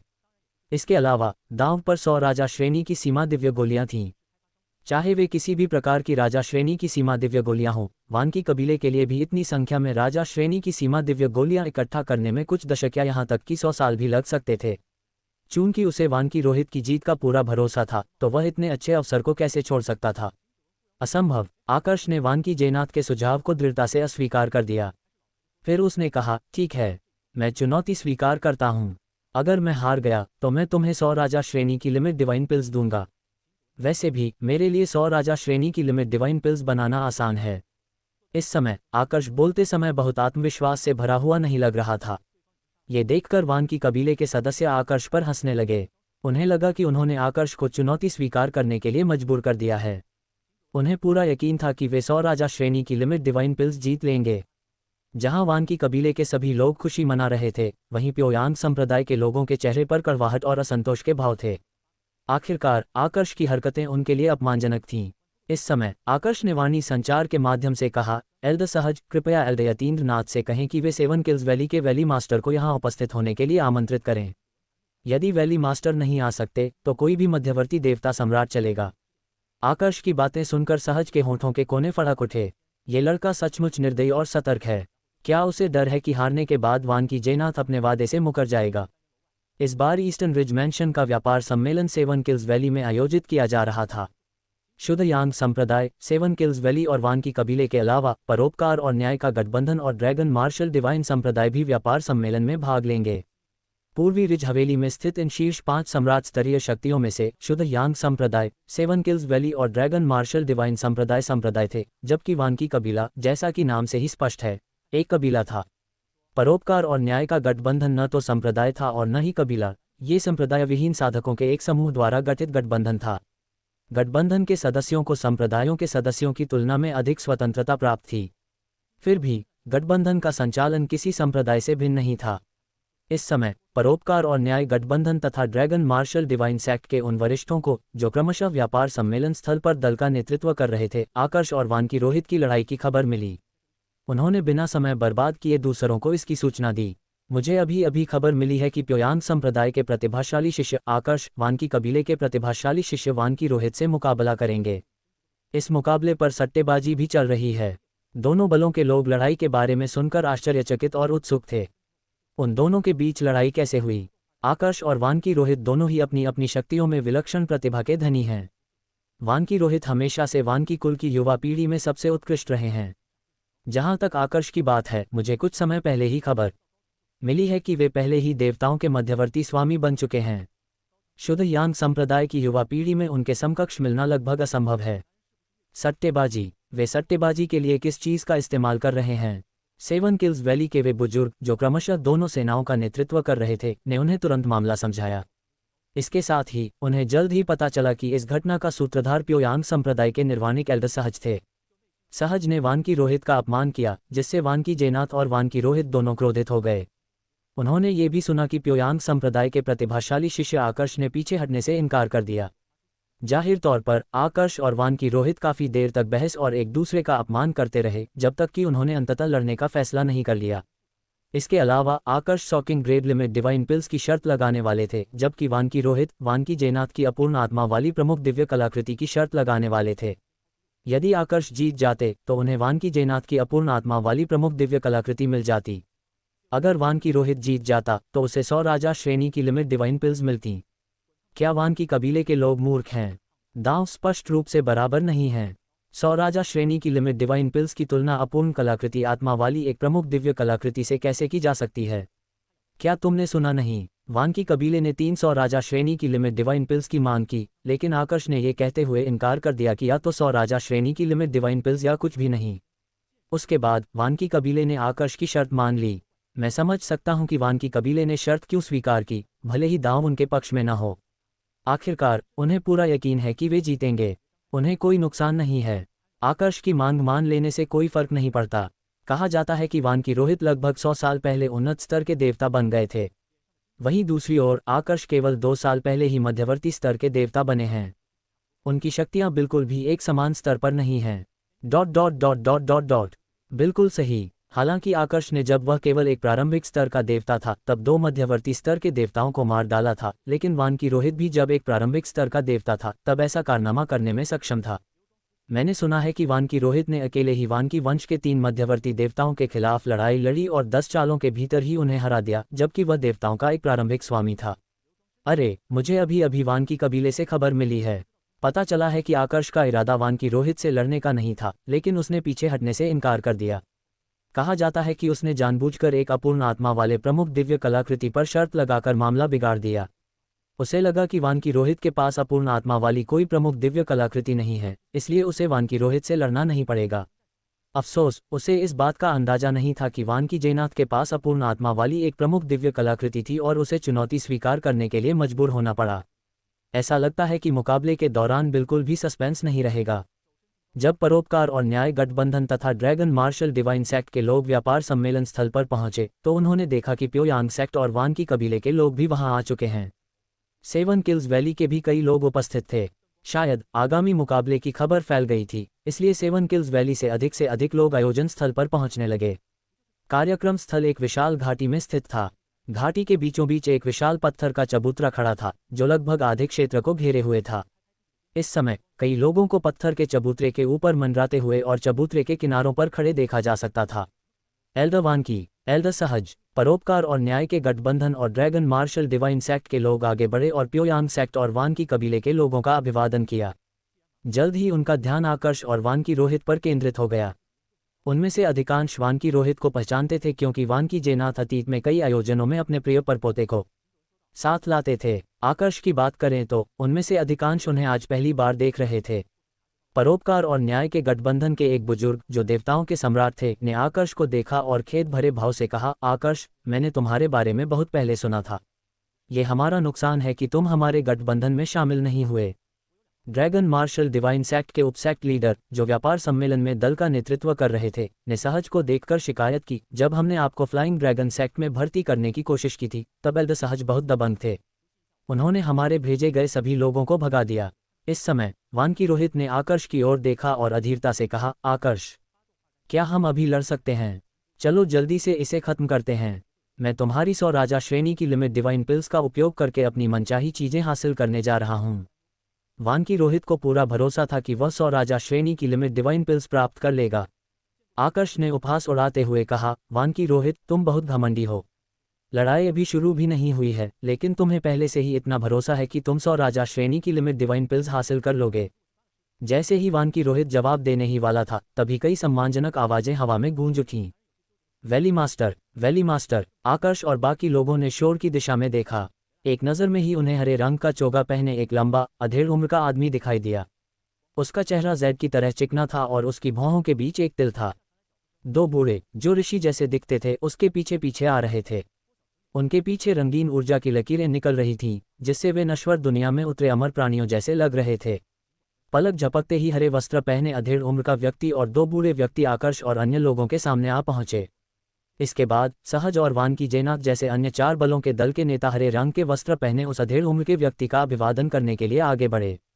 Senior uncle Vedraj, valley master Vedraj. हरे वस्त्र पहने अधेड़ उम्र का वह व्यक्ति वेदराज था जो 7 किल्स वैली का वैली मास्टर था। हालांकि उसका नाम थोड़ा अटपटा लगता था, लेकिन सेवन किल्स वैली में वर्तमान पीढ़ी में उसका सर्वोच्च स्थान था। ऐसी अफवाहें भी थीं कि वह शक्ति में सेवन किल्स वैली के पुराने पूर्वज के बाद दूसरे स्थान पर था। सभी का अभिवादन करने के बाद वेदराज ने मुस्कुराते हुए कहा, मैंने सुना है कि प्योयांग संप्रदाय और वानकी कबीले के 2 युवक व्यापार सम्मेलन के उद्घाटन समारोह के रूप में युद्ध करने जा रहे हैं। मैंने ये भी सुना है कि दांव बहुत ऊंचा है। क्यों न हम दांव को बदल दें ताकि दोनों पक्षों के बीच संबंध खराब न हो। बोलते समय वेदराज की नज़र आकर्ष और वानकी रोहित पर पड़ी। आकर्ष के जवाब देने से पहले ही वानकी रोहित ने अपनी बात कह दी। घाटी के स्वामी वेदराज, मुझे आपके सुझाव पर कोई आपत्ति नहीं है। हालांकि किसी ने स्पष्ट रूप से कहा था कि अगर मैं अपूर्ण आत्मा वाले किसी विशिष्ट दिव्य कलाकृति का प्रयोग दांव पर नहीं करता तो वह मुझसे लड़ने की जहमत नहीं उठाएगा। चूंकि मैंने अपूर्ण आत्मा वाले किसी विशिष्ट दिव्य कलाकृति का प्रयोग कर लिया है, इसलिए स्वाभाविक रूप से उसकी ओर से दांव कम करना असंभव है। वानकी रोहित ने सारा दोष आकर्ष पर मर दिया और स्पष्ट रूप से कहा कि आकर्ष ही वेदराज के सुझाव को मानने के लिए तैयार नहीं था। वेदराज ने तुरंत आकर्ष की ओर मुड़कर देखा। आकर्ष स्वाभाविक रूप से वानकी रोहित के इरादे से वाकिफ था। हालांकि उसने आलस्य से कहा, जैसा कि मैंने कहा, मैं किसी अपूर्ण आत्मा वाले प्रमुख दिव्य कलाकृति के बिना तुमसे लड़ना नहीं चाहता। लेकिन अगर तुम अपनी बात से मुकरना चाहो तो मुझे कोई आपत्ति नहीं होगी। हालांकि उसका लहजा सुस्त था, लेकिन आकर्ष की आंखें इधर उधर घूम रही थीं। भीड़ की नज़रों में आकर्ष अंदर ही अंदर घबराया हुआ लग रहा था। ये देखकर वानकी कबीले के लोग स्वाभाविक रूप से और भी अधिक आत्मविश्वास से भर गए। वानकी रोहित ने जल्दी से कहा, दांव बदलने की कोई ज़रूरत नहीं है। मैं अपने वचन से पीछे नहीं हटूंगा। मुझे 100 king grade limit divine free मुफ्त में मिलने वाले हैं। मैं अपने वचन से क्यों पीछे हटूं? ये बातचीत देखकर वेदराज भी समझ गया कि अब वह कुछ कर या कह नहीं सकता। इसलिए उसने कहा, चूंकि यही स्थिति है तो मैं तुम दोनों को और समझाने की कोशिश नहीं करूंगा। लड़ाई सेवन किल्स वैली में है, इसलिए तुम दोनों आराम से रहो, ठीक है? अगर तुम दोनों में से कोई भी मारा गया तो प्योयांग संप्रदाय और वानकी कबीले को बहुत बड़ा नुकसान होगा। वेदराज के बोलते ही सहज ने जल्दबाजी में कहा, मानो उसे डर हो कि वानकी रोहित आकर्ष को मार डालेगा। सही कहा, ज्यादा आगे मत बढ़ो, जान की बाजी लगाने की कोई जरूरत नहीं है। जब सहज ने देखा कि सभी लोग उसे देख रहे हैं तो उसने कुछ शर्मिंदा होकर कहा, मैं सीनियर अंकल वेदराज से सहमत हूं। न तो प्योयांग संप्रदाय और न ही वानकी वंश उन्हें खोने का जोखिम उठा सकता है। मुझे इससे कोई आपत्ति नहीं है, आकर्ष ने कहा। वानकी रोहित हंस पड़ा। आकर्ष, मुझे लगा था कि तुम निडर हो। मुझे उम्मीद नहीं थी कि तुम मौत से इतना डरते हो। आकर्ष ने उदासीनता से उत्तर दिया, मुझे डर है कि तुम मर जाओगे। मुझे नहीं लगता कि एल्डर वानकी जयनाथ इस स्थिति को सहन कर पाएंगे यदि वे अपूर्ण आत्मा वाले अपने प्रमुख दिव्य कलाकृति और अपने परपोते को एक साथ खो देते हैं।